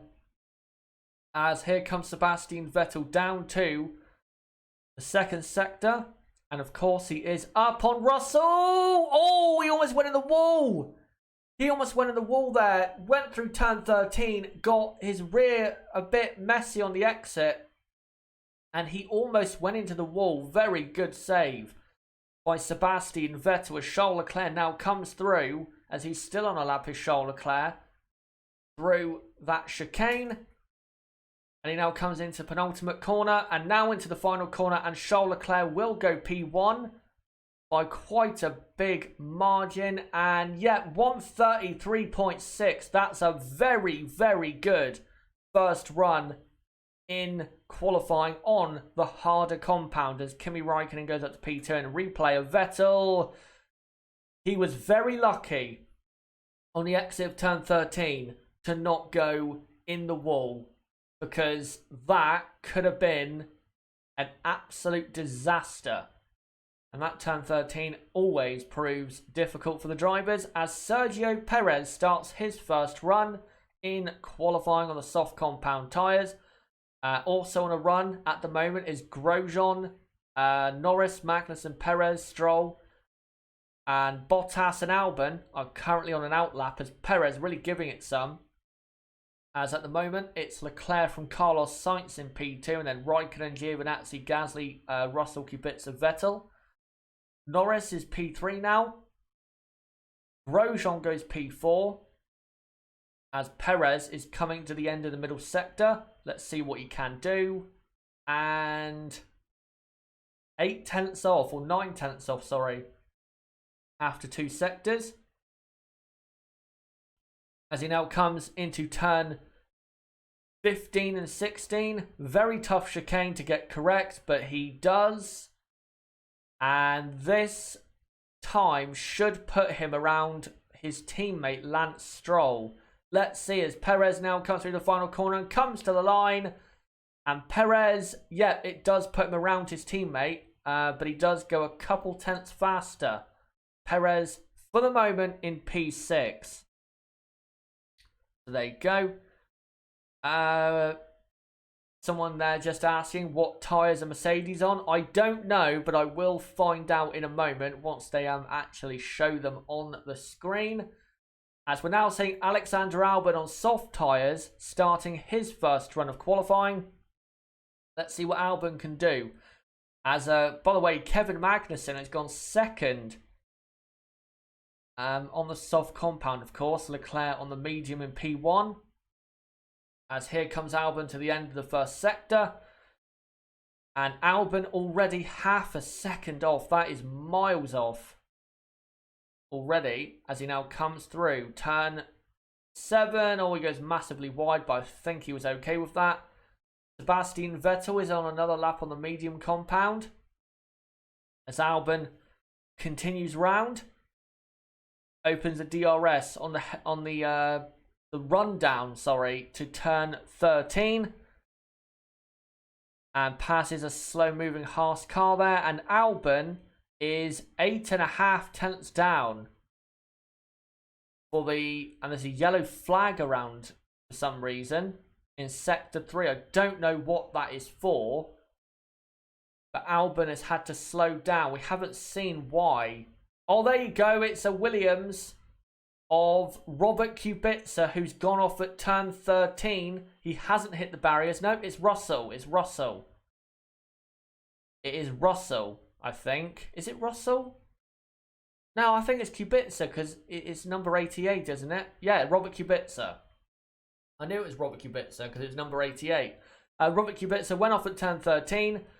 Did not hit the barriers. He just spun round and got going again, and is back into the pits. He hasn't improved, of course, on his original time, which is very, very slow. Let me just adjust this picture. There you go, of the racing point. But we only have Hamilton, Bottas, Verstappen, Hülkenberg, and Ricciardo left to set, and Vettel as well, to set a proper time. Here's a replay of Robert Kubica. And simply the Williams would not go into the corner. He locked up the inside front, and he didn't even try to turn in. Or, well, the car didn't try to turn in. And he had to do a spin round in the escape road. As here comes Pierre Gasly as Lewis Hamilton. Oh, Gasly's gone so far off the track at the final corner and goes P13, but he can improve on that. As Carlos Sainz does another lap, he's 6th. And Norris, he does another lap but doesn't improve, and he is still in P7. But Hamilton has gone P1 from Max Verstappen in P2. Hulkenberg has gone up to 6th place. Ricciardo has gone 9th. We're just waiting now for Albon and Vettel to set a proper first lap time, which they should be doing in a moment. Daniel Kvyat is still last. And I don't expect Daniel to come out because he's going to start from the back anyway. So what is the point in Daniel Kvyat coming out and even trying to set a time, because he's not going to improve, or he's not going to, actually qualify higher than last place or start higher than last place. As we're currently on the TV looking at Nico Hulkenberg on a slowdown lap. I don't know what's happened to Albon and Vettel, but I'm hoping they're out there trying to set a lap, because it is a bit risky leaving it to the end at the moment, because you never know what could happen. And Gasly got, lots of oversteer through the final corner, just like his teammate was yesterday. So the Toro Rosso fundamentally at this track is not working. Just is not working. But let me now do some of the running order, I think. So Lewis Hamilton is in P1. By the way, I know I spelt Kimi Räikkönen wrong on the running order that I've just noticed. But Leclerc's on another lap, so is Sebastian Vettel and Albon. But Hamilton is in P1 at the moment. Max Verstappen is P2. And then it is Charles Leclerc in P... Oh, Albon's in the barriers! Albon is out of qualifying! Albon is out! That's got to be a red flag. He's spun at turn 13 and gone rear end first, his rear wings off, and Alex Albon is out of qualifying for the Russian Grand Prix. And we got a red flag. We've got a red flag. So, hold on a minute. Let me just get rid of the timer. Red flag. Albon out. And you have to say, that, I think, was a mistake that was made kind of because of the amount of pressure that is on him at the moment, because he had to get that lap done to be able to... And there you go, Albon. So I think went too deep into the corner. Let's see from on board. Albon goes too deep into the corner as we come now down to turn 13. And he didn't even lock up. He just simply tried to turn the car in at the point where he thought it would work. And the rear of the car said no, and he spun. And he's in the barriers and out. That is an absolute disaster for Albon, and that is not going to impress Red Bull one bit. Absolute catastrophe for Alex Albon, especially when he's trying to impress Helmut Marko. And he will now be starting at the back with Daniel Kvyat. He had a 5-place penalty anyway because of his new ICE for the Honda power unit, but that makes it even worse. But let me do the order now. We have a red flag. By the way, guys, if you are watching now and wondering why there's no timer, there is a red flag with about 6.5 minutes to go because Alex Albon, who is currently P18, has crashed out of qualifying. So Albon will start at the back in the Red Bull. Magnussen is 5th. Hulkenberg is 6th. Carlos Sainz is P7. Lando Norris is P8. And then P9 is Daniel Ricciardo. Again, as expected, not as quick as teammate Hulkenberg. P10 is Romain Grosjean in the Haas. Haas looking good at the moment. Perez is P11. P12 is Kimi Räikkönen. Alpha, again, not looking that great. Not looking that great. They don't look like they can get really into the top 10. So yeah, Raikkonen 12th at the moment. Only in Q1 though. Stroll is 13th. 14th is Antonio Giovinazzi. 15th is Pierre Gasly, who is probably going to start at the back with Albon and Kvyat. Let's hope Verstappen doesn't put it in the barriers in Q2, so they don't all start at the back. And then at the moment, even though it is going, of course, to swap around, Russell is in 16th place. Kubica is 17th. Alex Albon is 18th and out of qualifying. And then Sebastian Vettel is 19th. Hasn't done a proper lap yet though, Sebastian. If Albon did not crash, then Sebastian would have done a lap. And then at the back, at the moment, is Daniel Kvyat in the Toro Rosso. Of course, again, Kvyat has a penalty, so that means he has to start from the back anyway, so there's no point in him coming out. Let me just adjust that picture. There you go, of Lando Norris. And I will get the timer ready once again for when qualifying gets back underway, which should be in a few minutes' time. Say in about 2 or 3 minutes' time, I would imagine. Let me just look at the chat quickly. Ben Bailey, Vettel could be in trouble. As long as he gets in a lap and doesn't make a mistake that forces him to abort a lap, then he will be fine. But as we saw earlier with Sebastian Vettel, it could have been him in the barriers, because he almost went off at that same point. So it's not absolutely confirmed that Sebastian won't make a mistake. And yeah, currently red flag. And I'll tell you guys as soon as when the red flag period is going to end. And then, of course, when it does end. As we're currently seeing the Russian fans, packed house, I think, for qualifying. And they're expecting a bit of a fight today. But I have to say, after the first run in qualifying, Charles Leclerc's looking good. He's only, 0.4 of a second off Lewis Hamilton on a harder compound of tyre. So I think Charles Leclerc looking very strong in the Ferrari. I will say though, Lewis Hamilton and Max Verstappen's first run in qualifying were very good, but I think Ferrari can go that much quicker. Will we see though the lap record broken today? We'll have to see if that does happen. The lap record is a 1:31.5 that Valtteri Bottas did for pole position in 2018. And we are currently 1.7 seconds away from that. Adreno, how did Albon crash? So he went into turn 13, turned the car in, and as he was going through the apex of the corner, the rear end stepped out and put him in the wall. Rear end first. So, yeah, that is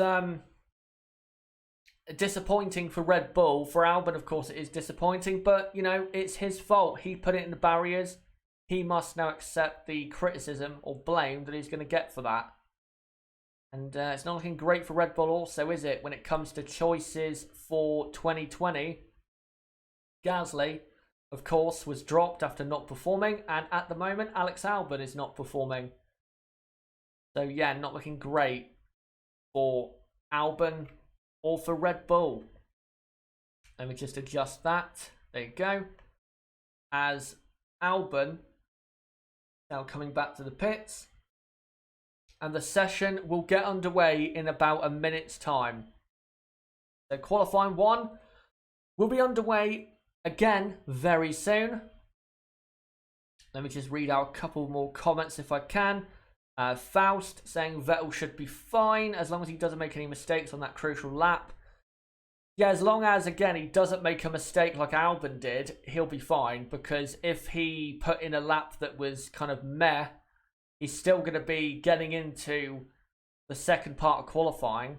So, yeah, As long as he gets not even that great of a lap in, he should be fine. As the session is underway again, once we get to the official 6-minute mark to go in Q1, then I will get the timer up and get it synced up. So that's in about 20 seconds time.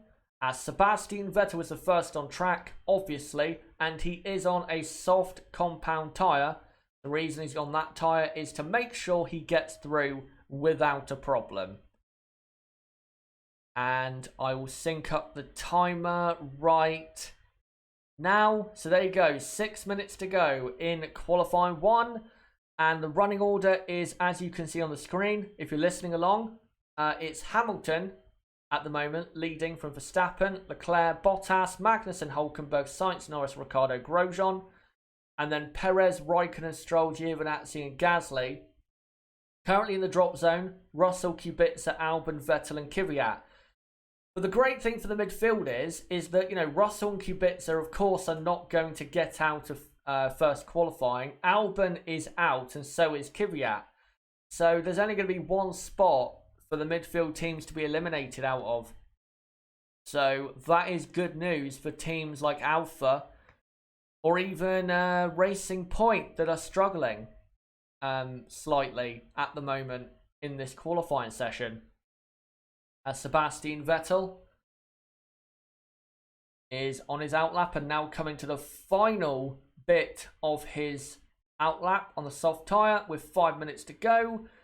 And now let's see what Sebastian has for us as he comes through the final corner. And let's see how quick he can go on a set of soft compound tyres. As he opens the DRS down the pit straight. And this is where the Ferrari really kicks into gear. As he brakes hard now for turn 1. And yep, car looks absolutely fine. Nicely balanced, nicely settled. Comes through turn 3, which is a kink on a straight. Down into turn 4. Car bumping away, but looks fine. And now he comes to the end of sector 1. And he has done the purple first sector. No surprise there. As he comes through now, turn 7. Now comes into turn 8 and 9, a forever left-handed corner. And again, car looking fine. Into turn 10, this is where Ricciardo crashed.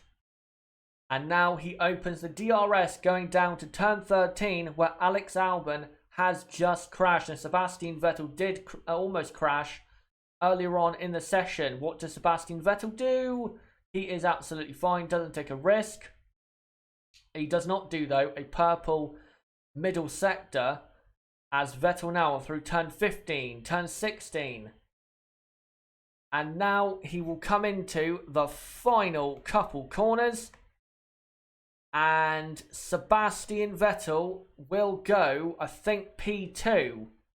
No, it goes P1 by 0.2 of a second. So Sebastian Vettel is P1.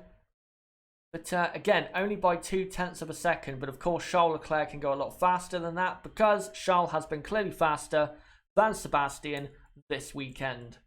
And before everyone sets their final lap of the session, let me quickly update the order. So it is Vettel leading from Hamilton in second. Max Verstappen is third. P4 is Charles Leclerc, but Leclerc again is on a harder compound of tyre, the only driver to set his time on a harder compound. That harder compound, of course, being the medium. Valtteri Bottas, not great first lap in qualifying, P5. As we've got some jockeying for position with 2 minutes and 20 to go. Hopefully we don't get a Monza-like situation here, because this already looks very ridiculous. But Magnussen is currently in 6th place. 7th is Nico Hülkenberg. 8th is Carlos Sainz. Let me just get to that. Yeah, 8th is Carlos Sainz. 9th is Lando Norris. And then 10th is Daniel Ricciardo. And then the drivers who, as Lando Norris starts his final run of qualifying 1, the drivers who are going to make sure they get a lap in to avoid being knocked out are Romain Grosjean in P11, Sergio Perez in P12, Kimi Raikkonen in 13th. Let me just do that quickly. There you go. Raikkonen 13th, Stroll 14th, and then Antonio Giovinazzi in 15th.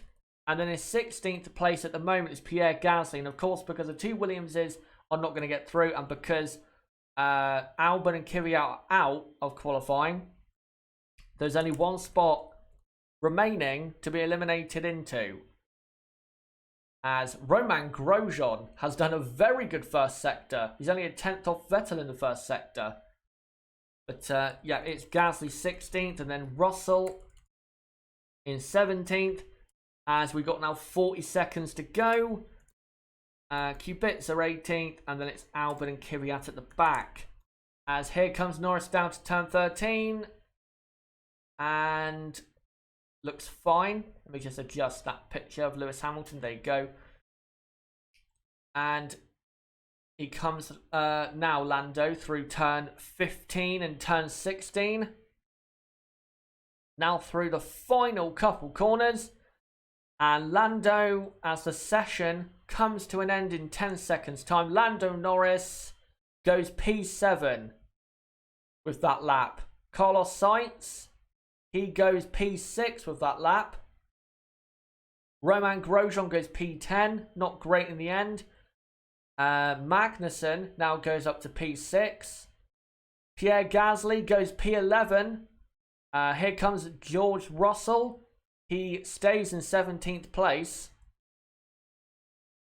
And here comes Lance Stroll. His car not looking that balanced, to be honest. And Stroll goes P11. But again, that car didn't look great. As Bottas comes to the line, goes P4. Here comes Antonio Giovinazzi. I think, no, Kimi Raikkonen it is. Here comes, oh, Raikkonen. Clipped the inside curb, I think, a bit too hard. He's 15th for now, but Giovinazzi goes 15th. And Kimi Raikkonen is out of qualifying 1 as Perez goes P12. And here comes Daniel Ricciardo at the end of qualifying 1. And Ricciardo goes P7. But Kimi Raikkonen is out of qualifying 1. What a disaster for Raikkonen. Nothing will go his way at the moment. Absolutely nothing. So let me just put the text there. Q1 is over. But yeah, Kimi Raikkonen, that is a really bad situation for him. So let me now update the order for the end of qualifying 1. So it was Vettel, Hamilton, Verstappen, Bottas and Leclerc for the top 5. Magnussen went back up to 6th place eventually. Ricciardo went up to P7. But Hülkenberg, I don't think, went out on track. Sainz is 8th, Norris is 9th, and Nico Hülkenberg is, or was, 10th. P11 Grosjean, 12th was Stroll, 13th was Sergio Perez, 14th was Pierre Gasly, who I think did pretty well to get in there, because I thought Gasly was going to be the odd one out there. And then it was Giovinazzi 15th and Kimi Raikkonen in 16th, out of qualifying in the first part. By the way, great job by George Russell. He, yes, got eliminated, but he was only 0.6 of a second away from getting in. So good job by him. And yeah, Q1 is now over. So there you go. And I'm sure now we'll see all the analysis on the Sky Pad on Sky F1. But this man on screen, guys, breaking news. Alex Albon is out in Q1 as well because he crashed at turn 13. Complete disaster for Albon, especially when he's trying to impress the Red Bull team to get a seat for 2020 with the Red Bull team. But let me now get stuff ready for Q2. And again, qualifying 2 is 15 minutes long for anyone who's watching for the first time. And we're seeing a replay of Vettel at turn 13. And again, he is very lucky that he didn't go any further towards the barrier, because he would have been out of the session. Good save, but he almost bottled it straight away, as also showing a replay there of a Toro Rosso of Gasly going a bit wide at turn 9. Let me see what you guys, though, are saying in the chat. Astro Stevo, will Albon now start behind Kvyat with all the penalties counted? No, he won't, because Albon, first off, has out-qualified Kvyat officially, and Kvyat is taking more places on the grid for penalties. So Kvyat is starting at the back, no doubt about it. Albon will start 19th, and then if Gasly qualifies in say 14th at best, then Gasly will start in 18th place. So Kimi Raikkonen will start probably a place higher in 15th, but still, that is bad news for the Iceman, Kimi Raikkonen, as qualifying 2 should be underway in a couple minutes' time. Let me just look at some more comments from you guys to see what you guys are saying. Astro Stevo saying Giovinazzi regularly qualifying well. Yeah, he is. I think you have to say, Antonio, since Canada, he has been in qualifying, not all the time, but he has been very, very good and been out qualifying Kimi Raikkonen most of the time since the Canadian Grand Prix. In Canada, he out-qualified him. He out-qualified him in France. He out-qualified Kimi at Silverstone, I think. He out-qualified Kimi at, not Spa, but he probably would have. He had a very good pace. He also out-qualified Kimi at Singapore, I believe. And did he out-qualify him for Monza? Not quite sure, but Kimi, of course, did put it in the barriers and make a mistake, even if he did. Kimi out-qualify him. And we're seeing a replay of Raikkonen, and yeah, Raikkonen, he turned into the final corner and clipped the orange sausage curb. And that unsettled the car, and that probably was the difference between Q2 and Q1. As let me now... and now Q2 is underway. I've missed the syncing up point, so in about a minute's time, I'll sync it up. But yeah, 15-minute session, of course. Let me just do that text. There you go. And the 2 Mercedes cars come out on medium compound tyres for Q2. So they are going to start on the mediums. And to be fair, with the lack of pace they have in qualifying trim, I think that's a pretty good idea. Because Ferrari used the mediums in qualifying 1. So Ferrari, I think, are probably going to go for the soft tyre as Max Verstappen also comes out. I think Max Verstappen also will go to the medium because he has a penalty. And it would be nice if Max could start on the better compound for the race. Considering that he's likely to start the race from, what, P9, P10 on the grid. And I have yet again missed the syncing up point, so I'll do it in a few seconds' time. But no one has set a lap so far. But we do have Hamilton, Bottas, Leclerc, Hülkenberg, Verstappen, Perez, and Gasly on the track at the moment. Now Stroll comes on the track, and everyone now coming onto the track. And yeah, Sebastian Vettel is on the soft compound. And I'm going to assume that Charles Leclerc will be as well. As, of course, the midfield has on the soft tyre. They're not that good. And here come the 2 Haas's, I believe. And, oh no, Max Verstappen is on soft tyres. That's interesting. going for the soft compound. And I'll sync up the timer right now. So there you go. 13 minutes to go in qualifying 2. Who will make it and not make it? We'll see. As Valtteri Bottas starts his first lap in qualifying 2 on the harder compound of tyre, the medium compound. Of course, he wants to qualify on this tyre so he can start on a good tyre for the race. As he now comes through. Turn 3. And down into 4. And let's see what his first sector time is. It's going to be a good one, hopefully, from their point of view. And not so good. 34.1. That's not a great first sector by Valtteri Bottas. Hamilton has gone a 10th faster so far. As Valtteri comes through turn 9. Now into turn 10 now. And he exits it absolutely fine. And Valtteri now opens the DRS on the straight down to turn 13. And what does he do for the middle sector? He does a 106 flat.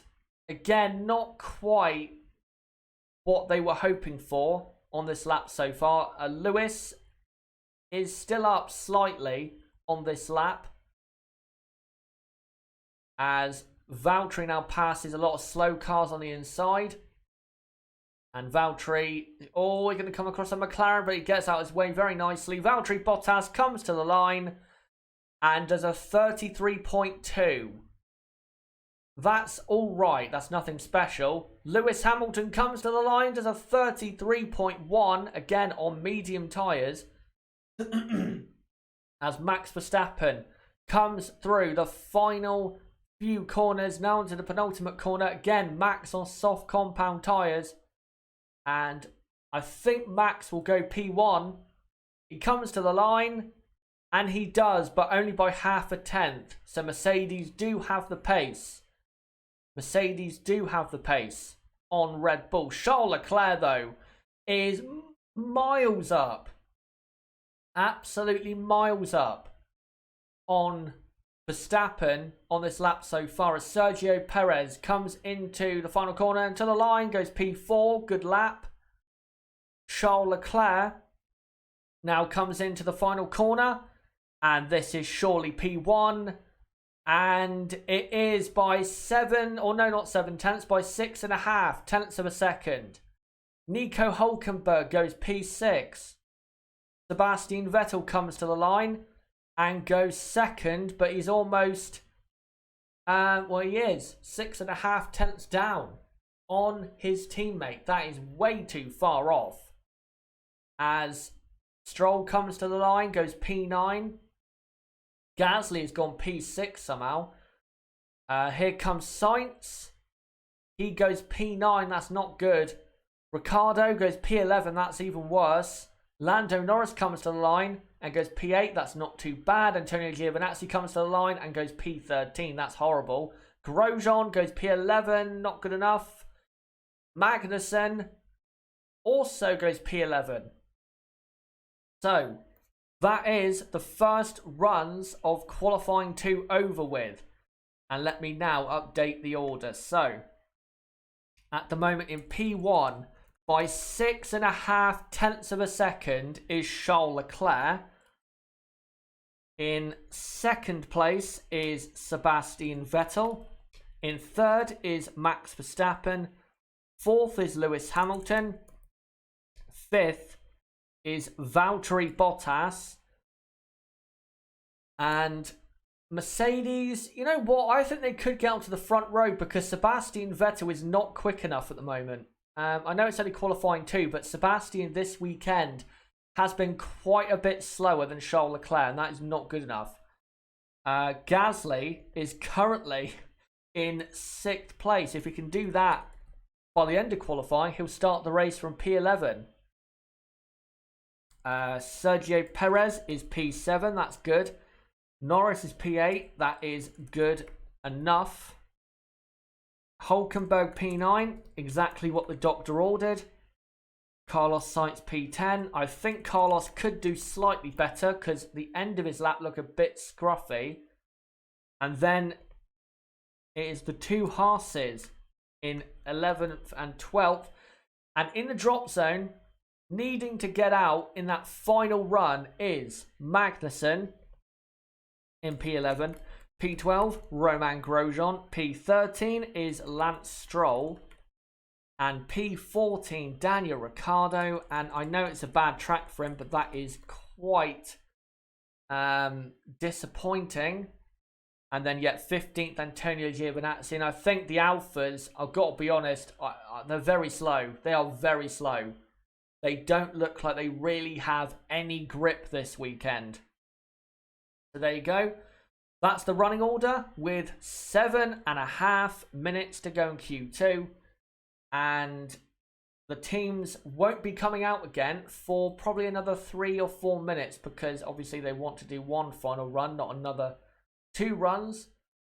And whilst, you know, they get back into their pits, I'm going to have a quick drink and then I'll come to you guys in the chat for a couple minutes.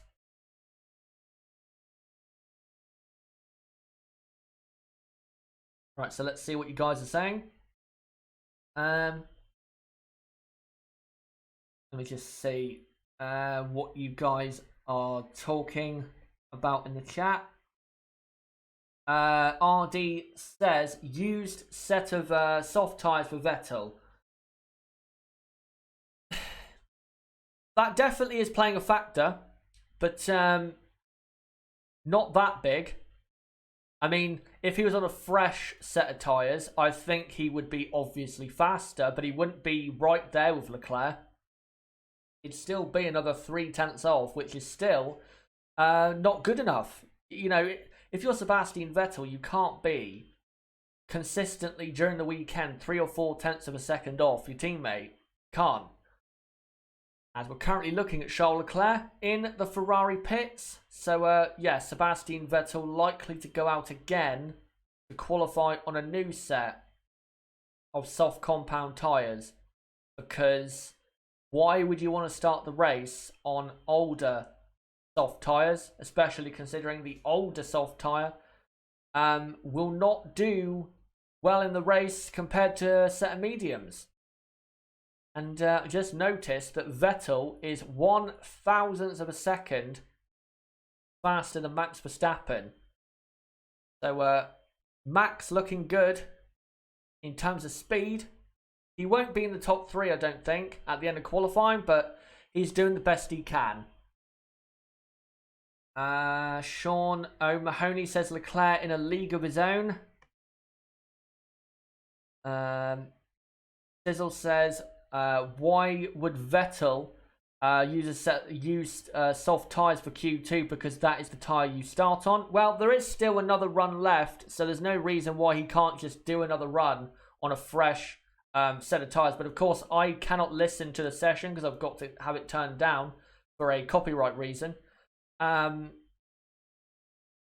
yeah, you know, you guys, I'm going to assume that you guys are telling the truth when it comes to Vettel. And to be honest, when he came out on the track, I thought he was on used tyres, because normally a new set of tyres has that gleam to it, and it didn't have that gleam to his tyres. So I wouldn't be surprised if that's the compound he did actually, you know, a used set. I wouldn't be surprised if that is what he actually used right there.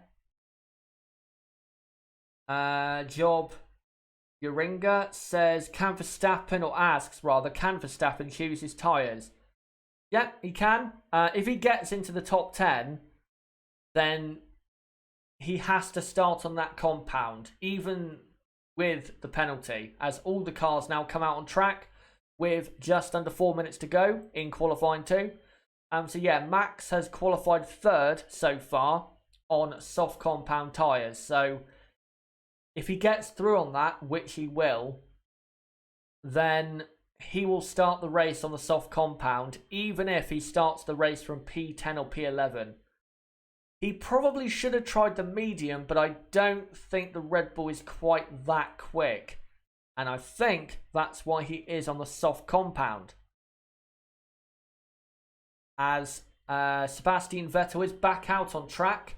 And yeah, it looks as though he is on a fresh set of tyres now, because it does have more of a gleam to it this set. And Sebastian passing a Haas there on his outlap. And here is unsafe release there for Toro Rosso possibly, of Pierre Gasly. And then Vettel tried to get ahead of him, but it didn't happen at the time. As, who is this on the TV? It's Lance Stroll on soft tyres, of course. And he is currently P13. So he is one of the drivers that needs to get into the top 10. As he comes through the third to last corner and now heads down to the penultimate corner. And Lance will now come through that corner and now come through the final corner and gets his final run of qualifying 2 underway. Let's see how this Racing Point is handling, and let's see if he can get into the third part of qualifying with 2 minutes to go as he comes down to turn 1. And car looks fine so far, not using as much road on the exit as the other drivers, but that's okay. And now comes into turn 4. And yeah, car so far looks fine for Lance Stroll. What's his middle sector time like? He is half a tenth up on Carlos Sainz, so good so far for the stroller. As he now comes into 7. Oh, he's completely bottled it. As soon as I called him the stroller, he went into turn 7, got too wide on the exit, and that is probably him out of qualifying 2. He's going to keep going because you never know. He might gain a load of time in the final sector, but I think he lost it right there as he comes into the middle sector. And yeah, he's 0.4 of a second down in the middle sector. So I think Stroll is done and will be qualifying. And yet he has slowed down, I believe, as Lance. Did he slow down? I think he looked as though he slowed down then, but he hasn't. As Sergio Perez is right behind him. And now here comes Perez to the penultimate corner. What can Perez do? Comes into the final corner now. And Perez stays in P7. Does not improve his time. Here comes Lando Norris. He goes P6, does Lando. Carlos Sainz will come to the line. And Carlos Sainz goes P7. That's vital for McLaren. Romain Grosjean goes P6. Great lap for Romain Grosjean. What can Hulkenberg do? Hulkenberg, at the moment, not quite doing enough. But now comes into a Sebastian Vettel, improves his time further, but is still second. As Daniel Ricciardo comes to the line.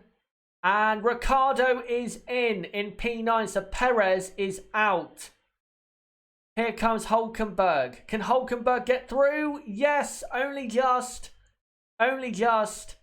And I think, unless Antonio Giovinazzi can absolutely provide a mental lap, I think we have the confirmed drop zone. Giovinazzi getting very wide, qualifies in 13th actually. So that is it for Q2. Let me just do the text for you guys. So Q2 is officially over. There you go. And the finishing order is Leclerc, Vettel, Verstappen, Hamilton, Bottas, Romain Grosjean is P6. P7 is Lando Norris. P8 is Carlos Sainz. A great there for McLaren to get both cars into the top 10 fight. And also very good for Romain Grosjean there. Very good performance. Daniel Ricciardo is 9th. Hulkenberg 10th. And then knocked out of qualifying 2 is Pierre Gasly in P11, who will now start the race from 16th place. With his 5-place penalty for a new ICE. Sergio Perez, disappointingly, qualifies in P12. He'll be very disappointed with that. Antonio Giovinazzi, actually, I thought did very well there because the Alpha is clearly slow. and he has put it in 13th place and will start the race from P12. Unless Verstappen has a problem in the final part of qualifying. So he is qualifying 13th. Magnussen is P14. And Lance Stroll P15. Very disappointing for him. So that is qualifying 2 over and done with. And qualifying 3 we're getting underway shortly. And let me get all of that stuff ready. Of course, qualifying 3 is a 12-minute session, and you have to say that it is still looking odds on a Ferrari front row for this Grand Prix. As we're seeing a replay of Stroll going a bit wide at turn 7. Oh, Magnussen, that's why he messed up. Magnussen also did the same, but at the next corner at turn 8 and 9. But let me just look at the chat quickly. And yet both Renaults into Q2, or not Q2, into Q3. And don't worry, Astro Stevo, they were in. I just hadn't updated it yet. But yep, they are in. Both Renaults are in. As on Sky F1, we're currently seeing a comparison, I think, of the speed in a straight line of the Ferrari compared to the Honda-powered Red Bull, and it is quite a difference. Quite a difference. It looks to me to be after the end of turn 3. It looks to be about 3 or 4 tenths of a second that the Ferrari is gaining on the Honda-powered Red Bull. So, yeah, that is... You know what? From Honda, that's pretty good. Because I thought Honda, in terms of power, were about 7 tenths of a second at best behind Ferrari in a straight line. Or in, you know, power zones of circuits. So, that's pretty good for Max Verstappen and Honda and Red Bull. Hopefully they'll go well at the home race in 2 weeks' time. As now Sky F1 are interviewing Alexander Albon, who is going to be starting from the back. And you know what? Considering his pace so far this weekend, I don't think Albon will finish at the front of the midfield because Albon has not been that quick. So Albon is basically going to be mired in the midfield for the weekend. As he now talks to Sky F1. After, of course, qualifying in 19th place. And let me see what you guys are saying. And by the way, now that we are now going to go into qualifying 3, let me know, guys, if you have kept your prediction for pole position today. Do you think the same person you thought before qualifying will get pole position? Or is your opinion or prediction now different? A few people saying Forza Ferrari. Again, Ferrari are the favourites, I think, to get pole position and the front row. They clearly, I think, have the best car in qualifying trim. But I will say, in race trim, I think Mercedes are going to have a good race tomorrow. Especially now that it's confirmed that Hamilton and Bottas will be starting on the medium compound. And that compound will really come in well. Especially if one of the Mercedes cars can get onto the front row for the Grand Prix. And I think, you know what, considering Sebastian Vettel's lack of speed, I think that can happen. Yes, Vettel improved a lot in the final lap of qualifying 2. But Leclerc didn't do a final run, and I'm sure Charles Leclerc could have gone a lot faster than he did in his first run in qualifying 2. But there you go, there's the text, and just waiting for the session to officially get underway. But yeah, with Gasly's penalty, Perez will start in P11, Giovinazzi will start P12, and then Magnussen 13 with Stroll 14th. And then Raikkonen will start in 15th. As we're currently on the TV looking at Charles Leclerc in a Ferrari car that doesn't look like it is going out very quickly. As he is just calling himself down on this very nice day in Russia. And now we're looking at Max Verstappen. What can he do? I don't think Max Verstappen will get onto the front two rows. But you never know. Max has surprised us before. So we will see what he can do in a few moments' time. And now we're seeing Lewis Hamilton in the Mercedes. And definitely the Mercedes and Red Bull cars look a lot more ready to go out than the Ferrari cars. As we're seeing Mr. Horner on the Red Bull pit wall, looking not that bothered. And qualifying 3 is underway in just a moment. As Charles Leclerc still in the pits. Or still in his garage with no tyres on. So again, Ferrari not exactly in a rush.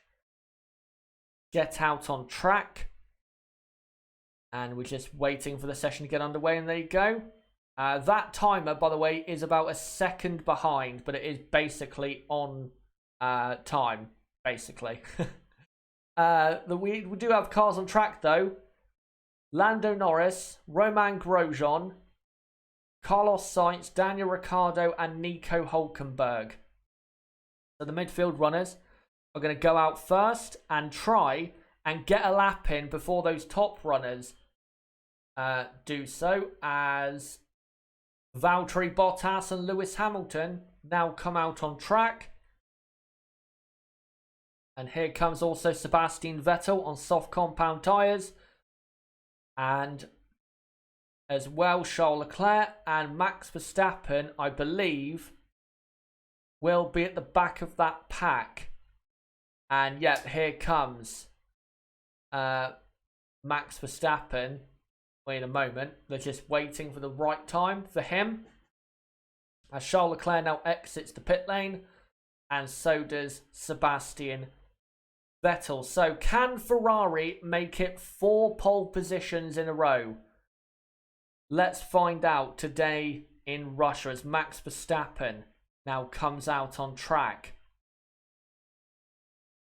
Yeah, let's find out whether Ferrari can do it. Can they get the front row? Can they get a 4th consecutive pole position?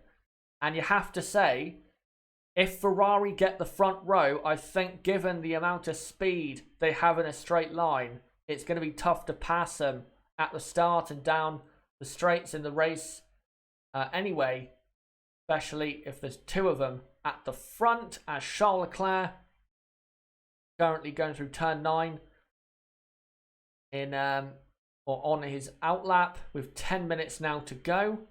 And Lando Norris and now Daniel Ricciardo have started their first run of Q3. And so has Hülkenberg. And in a moment, so will Carlos Sainz and Romain Grosjean. As Valtteri Bottas also about to start his first run of Q3.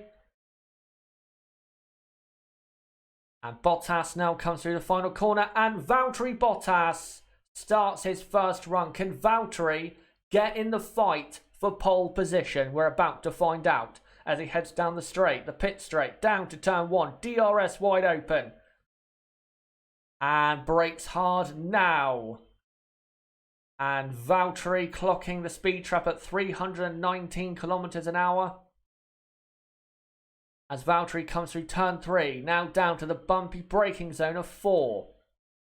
Car looks good as he now comes to the end of the first sector. What is the time? It's a 33.7. That's a very, very good first sector for Valtteri Bottas. Hamilton 0.2 off in that first sector. And Sebastian Vettel has done a purple first sector. But let's see in the next 2 sectors where it's more so important as Valtteri runs slightly wide at the exit of turn 10 as Lando Norris does a 34.1. That's not very quick by Lando. As Valtteri does a 105.4 for the middle sector. Goes a bit wide on the exit of turn 13. Hülkenberg goes half a second quicker than Norris. as Vettel is still up quite a bit on Valtteri Bottas. And here comes Valtteri Bottas round the penultimate corner. Now into the final corner. And Valtteri Bottas does go P1 on a 1:32.6. That is not quick enough. Lewis Hamilton comes to the line and goes P1 by 1/4 of a second. That's a bit more like it. Here comes Sebastian Vettel, who goes P1 by a further 1/4 of a second, down to 32.1. Here comes Charles Leclerc. What can he do? Charles Leclerc does a 31.8, 3/10 on pole at the moment, and only 3/10 away from the lap record.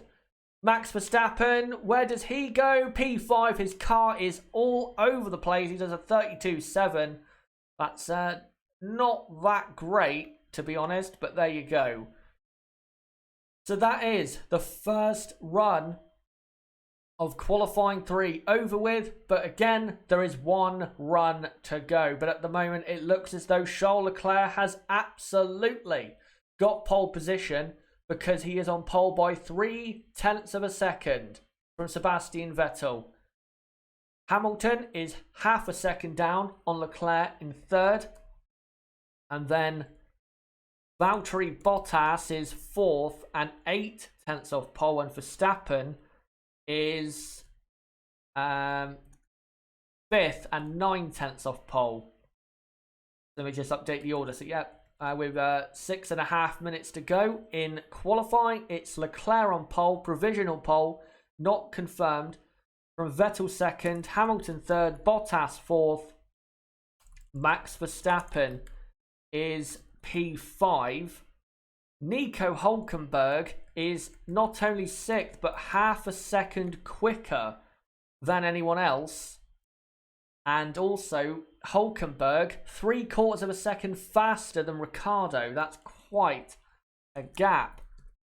So Grosjean is 9th. Norris is P7. Carlos Sainz P8. Grosjean 9th. And then Ricciardo is P10. But again, we have one final run to go in qualifying here. As we've seen the replay of Valtteri Bottas at turn 8, all getting a bit slidey on the rear end. Not going to help, but I have to say, I don't think Valtteri can get pole here because he's too far off after that first run. And those Ferraris, you can guarantee it, will improve their lap time. They'll be able to improve on a 1:31.8 and a 32.1 for Vettel, respectively, Leclerc and Vettel there. So Valtteri, I think, really is out of the fight with Ferrari. Lewis Hamilton, though, can get on the front row. If only Sebastian does not have that great of a final run and Lewis can get the best out of the car. If that is the case, then you never know. That could happen. Lewis Hamilton could get on the front row of grid.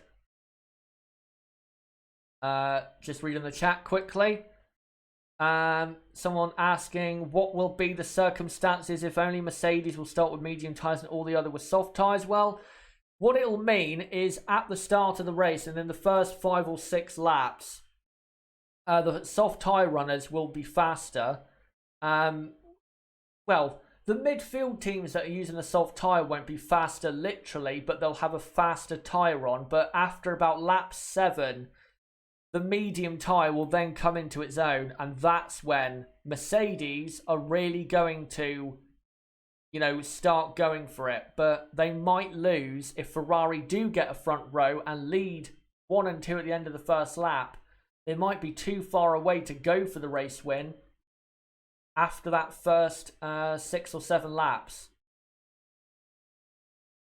As Hülkenberg, Norris, Sainz, Ricciardo, Grosjean are now on an out lap, and the top 5 are still waiting in the pits with 3.5 minutes to go in qualifying 3. And now Sebastian Vettel is about to come out on track. Can Vettel get closer to Leclerc? He should do. He's too far away, I'm afraid. He should not be 3.5 tenths off pole. that just simply for him, considering who he is not quite good enough. As Charles Leclerc comes out behind him, and now here comes Max Verstappen, and then Valtteri Bottas and Lewis Hamilton will be, I think, the final person to come across the line if they stay in that order during the outlap. As here comes Charles Leclerc out of the pits. And now Max Verstappen and Bottas and then Hamilton. And Hamilton, I think, has just done a practice start maybe at the end of the pit lane. And now they are all on track. But we're going to have the two Renaults and the two McLarens and Grosjean set the final run for qualifying 3. As now a Renault has actually started their lap of Nico Hülkenberg. And then Norris now starts his final run with 2 minutes to go in qualifying 3. And then it's Ricciardo, Sainz and Grosjean. As Sebastian Vettel is on the DRS straight heading down to turn 13 on his outlap for his final run at pole position. And so is Leclerc, Verstappen and Valtteri Bottas, as Vettel now comes into that final chicane and now comes into the final 2 right-hand corners, and Sebastian Vettel will now go for pole position. Let's see what Sebastian Vettel can do. Can he get his 2nd ever pole at the Sochi Winter Olympic Park track? Here he comes down the DRS straight, DRS wide open. What can he do? As also the other top drivers now start their laps. Vettel down to turn 1 and looks fine so far. And Vettel now rounds turn 3. Down into turn 4. And how is it looking? So far, all bit skittish, bit loose, as they say on the rear end. And he has done the exact same first sector as Charles Leclerc. As Hülkenberg improves further, so does Norris, as Leclerc is up on this lap so far. And Ricciardo goes up to P8 in the Renault. But Vettel now comes through turn 10. Carlos Sainz goes 6th. Great lap by him. Grosjean now goes P9. So that's the midfield settled. Now we're getting to the top teams. Vettel is not improving on this lap. He's not improving. And that's exactly what Lewis Hamilton needs if he is, as a session, the time are now over. That's exactly what Lewis Hamilton needs to get the front row.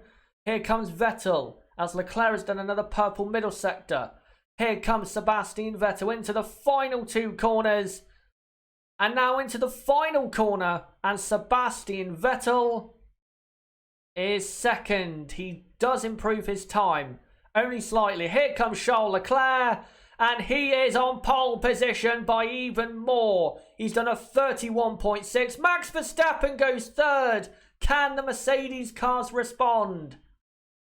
Valtteri Bottas, I think, is pitted. So Valtteri, yeah, he has. He's in 5th. Here comes Lewis Hamilton, who goes P2. Lewis Hamilton puts it on the front row of the grid. That's exactly what they needed if they are going to have any chance of winning the Russian Grand Prix. But it is Charles Leclerc for the 4th time in a row in 2019 on pole position. So let me do that order. So the top 10 for tomorrow's Russian Grand Prix is Leclerc, Hamilton, then Vettel. Max Verstappen has, let me just adjust that picture and do the text a moment. And Valtteri, oh, he completely messed up turn 13. Completely messed it up. Let me just do the text here. So qualifying is over. But again, it is Charles Leclerc on pole from Hamilton, Vettel. Max Verstappen qualifies P4, but he will start P9 because of his 5-place penalty. So Valtteri Bottas qualifies 5th, but he will start in P4. Carlos Sainz qualifies 6th. Well done to him, but he will start P5. Hulkenberg has done well. And then let me just go back a moment on my skybox to see the order again. And it is then Norris in P8 in the 2nd McLaren. And then Grosjean 9th and Daniel Ricciardo in 10th. So guys, that's it for qualifying. And now for the next 10 to 15 minutes, let me know in the live chat, what did you think of qualifying? And who was your driver of the day today in qualifying? For me, it would have to be Charles Leclerc again. Lewis Hamilton, though, also definitely a big shout for driver of the day, because that front row for him is vital. Absolutely vital for him and the team if they're going to win the race tomorrow. As Leclerc gets out of his car. But also doing well, Carlos Sainz, Nico Hulkenberg, Romain Grosjean, Pierre Gasly, Antonio Giovinazzi. Those drivers, I think, absolutely are up for a possible driver of the day in qualifying shout. But yeah, let me know in the chat what you think, and I'll come to you guys in a moment. I'm just going to have a quick drink, and then I'll get reading out your comments. Right, let's see what you guys are saying then. Let me just show that from Count Blah, because it is actually very, very true. And by the way, thank you guys for coming along. Saying thank you for the stream. Great stream. Thank you very much. Count Blah saying, and it is true, the point he's trying to get at, I don't like F1 anymore. It's boring. Too predictable. Ferrari always wins. It's what I would be saying if I was a little bleep. Lol. And I think you've just proven the hypocrisy of many people in the F1 community. It doesn't matter what team wins the races or gets pole position or whatever. As long as Formula 1 is exciting, it doesn't matter who is coming out on top.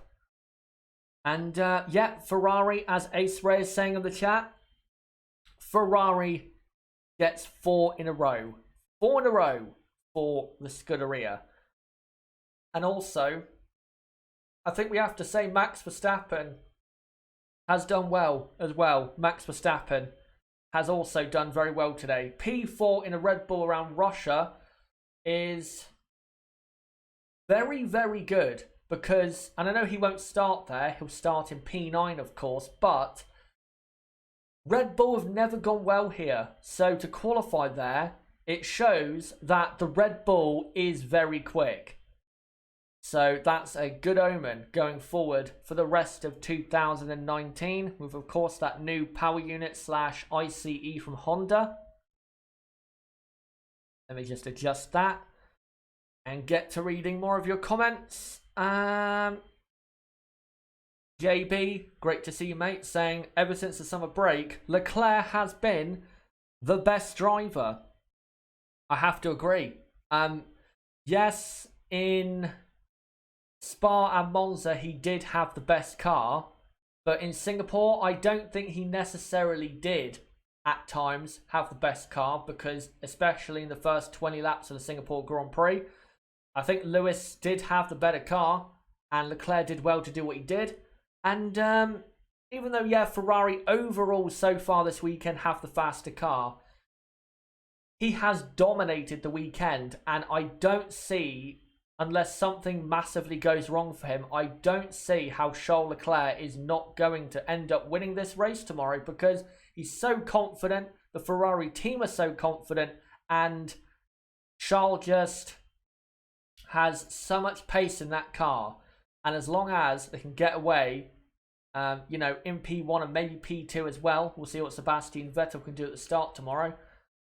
You know, it could be a good day, another good day for Charles Leclerc. Let me find some other comments from you guys in the chat. Count Blast saying, yup, good for Ferrari though. All the whinging from the beginning of the year is now dead. Merc fans take their lumps. Well, yeah. It's happened so many times, when a team has dominated for a certain period of time, eventually people get sick of it. And then, whenever they do something well, even if we have a great race, it's somehow more boring because they won, which literally makes no sense whatsoever. Anyone who thinks like that is stupid, quite frankly. Let me look at some other comments here. And by the way, thank you so much to Count Blah again for a donation of $10, who says, for that $10, thanks for the stream, listening at work, made my day, keep it up. Thanks, mate, really does, keep my confidence high when you, say things like that and support and appreciate the work that me and also Nib does on this channel. So thank you very much, mate. And I should say this more, but if anyone ever feels like donating, then, it's there if you want to use it. I'm not going to force you to donate because it's completely your decision. But if you want to, then go ahead. We'll appreciate it for the work we put in. Right, let me find a final few comments and then we'll get to the end of the stream. By the way, just to let people know, my review of qualifying will be out at 3:15 p.m. UK time. So in an hour, that qualifying review be out. And yeah, make sure to come along to that. And also, if you are new and you just come to the channel, don't forget we will be live tomorrow at 11:10 a.m. UK time, 10 past 11 a.m. UK time, for the race watch along for the 2019 Russian Grand Prix. And we'll be live, in the hour building up to the race. Then, of course, the race. And then we'll be live for another 15-20 minutes after that. And then after that will be the race review. And around, the same time as it will come out for today. Astro Stevo, Renault looking better now. Renault have done better than I thought they would. For sure. They've definitely done better. They're looking better pace-wise, but again, we've said this so many times, they've got to start getting the result that, they've got, say, in qualifying. If Renault finish in P7 and P10, then that's great. Honestly, that is great. But with Renault, we know that things go wrong too many times. So, it's going to be difficult. It's going to be very difficult for Renault in tomorrow's race for sure. As also, this man on screen, as a reminder, he crashed out of qualifying and ended up in 19th place. What a terrible day for Albon. Jesse, what is Mercedes up to starting on mediums? And let me read the rest of that comment. Ferrari need to be on point strategy-wise. It's clear what Mercedes are trying to do, and as long as Lewis Hamilton can stay in second place, at least at the end of the first lap, then Lewis Hamilton will be looking very strong for the race, because around lap 6, lap 7, the medium tyres will really start coming to him and also Valtteri Bottas, and that's when Mercedes are going to be very quick, and that's when they're going to be, really taking the fight to Ferrari and Charles Leclerc. So what Ferrari need to do is basically, first off, get 1 and 2 at the end of the first lap. That would really help. And then what they need to do in the first 6 or 7 laps is sprint. Just sprint away and build that gap on what will, for the first 6 or 7 laps, be a better tyre. And then try and pit at a good enough time, but don't leave it too late in the first 15-20 laps of the Grand Prix. I think, honestly, if you're going to pit from soft tyres, you want to pit around lap 15, lap 16 if you're on soft tyres, and then if you're on medium tyres, you want to pit around lap 21, 22.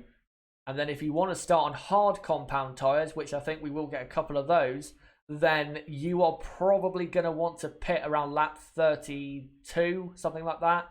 And then do the last 20 laps on mediums, possibly. But yeah, strategy tomorrow is going to be very interesting because, again, in the second half of the first stint for Ferrari, Lewis Hamilton should be quicker on the medium, and Hamilton will be pitting probably 7 laps later than Leclerc. So yeah, it's gonna be a good race tomorrow in terms of the battle for the win. Ferrari have not got the win absolutely sewn up yet, because if, again, Hamilton can be in P2 at least at the end of the first lap, then, you know, we've got a real race on our hands. There's no doubt about that. Let me look at some other comments here. Let me just find a final couple. Can Leclerc do a Vettel in 2013 and dominate the end of the season? Well, he is at the moment. He definitely is. And can he do that? I'm not sure he can. Sebastian's dominance was extraordinary. He got pole at basically every race after the summer break, and he dominated every Grand Prix. Leclerc hasn't dominated every Grand Prix. You have to say at Spa and Monza, yeah, he won, but he only just won.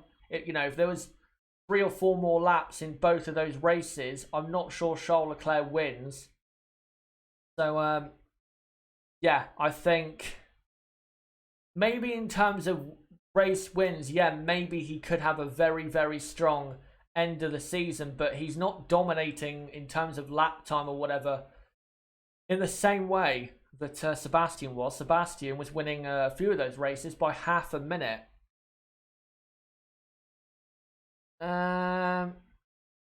Right, let me find one final comment and then I'll come to the end of the stream. To answer Deepak Kurian's question, yep, Hamilton and Bottas are starting on mediums, and I'm going to assume that most people outside the top 10 will as well. And the final comment that I'll read out is from Ruse, who says Verstappen is better than Leclerc, but Leclerc is way better than Vettel. Well, at the moment, you have to say that is absolutely the case. But guys, that is it for the qualifying watch along today in Russia. And thank you guys again for coming along, being part of the stream and adding what you do add to the stream. And trust me, you do add a lot to the stream in terms of entertainment and you know, content. So thank you guys a lot for that. And now we come to the end of the stream. But yeah, again, thank you guys for coming along. And if you are new, don't forget to subscribe for more content like this, as my qualifying review will be out in about an hour's time from now. And then again, I will be live at 11:10 a.m. UK time for the race watch along for the Grand Prix in Russia. And then my race review will be uploaded around, say, 3 p.m. UK time. Maybe 2:45 p.m. UK time, we'll have to see. But don't forget to subscribe for that. Bottom right of the screen, you can do it right there. Or go to my homepage, do it there, and hit the notifications bell. And also, don't forget to hit the like button. Really does help out the channel grow and helps me see that you guys do like the content. Comment down below what you thought of this video, and comment down below what did you think of qualifying for the 2019 Russian Grand Prix, and who was your driver of the day, let's say, in qualifying today.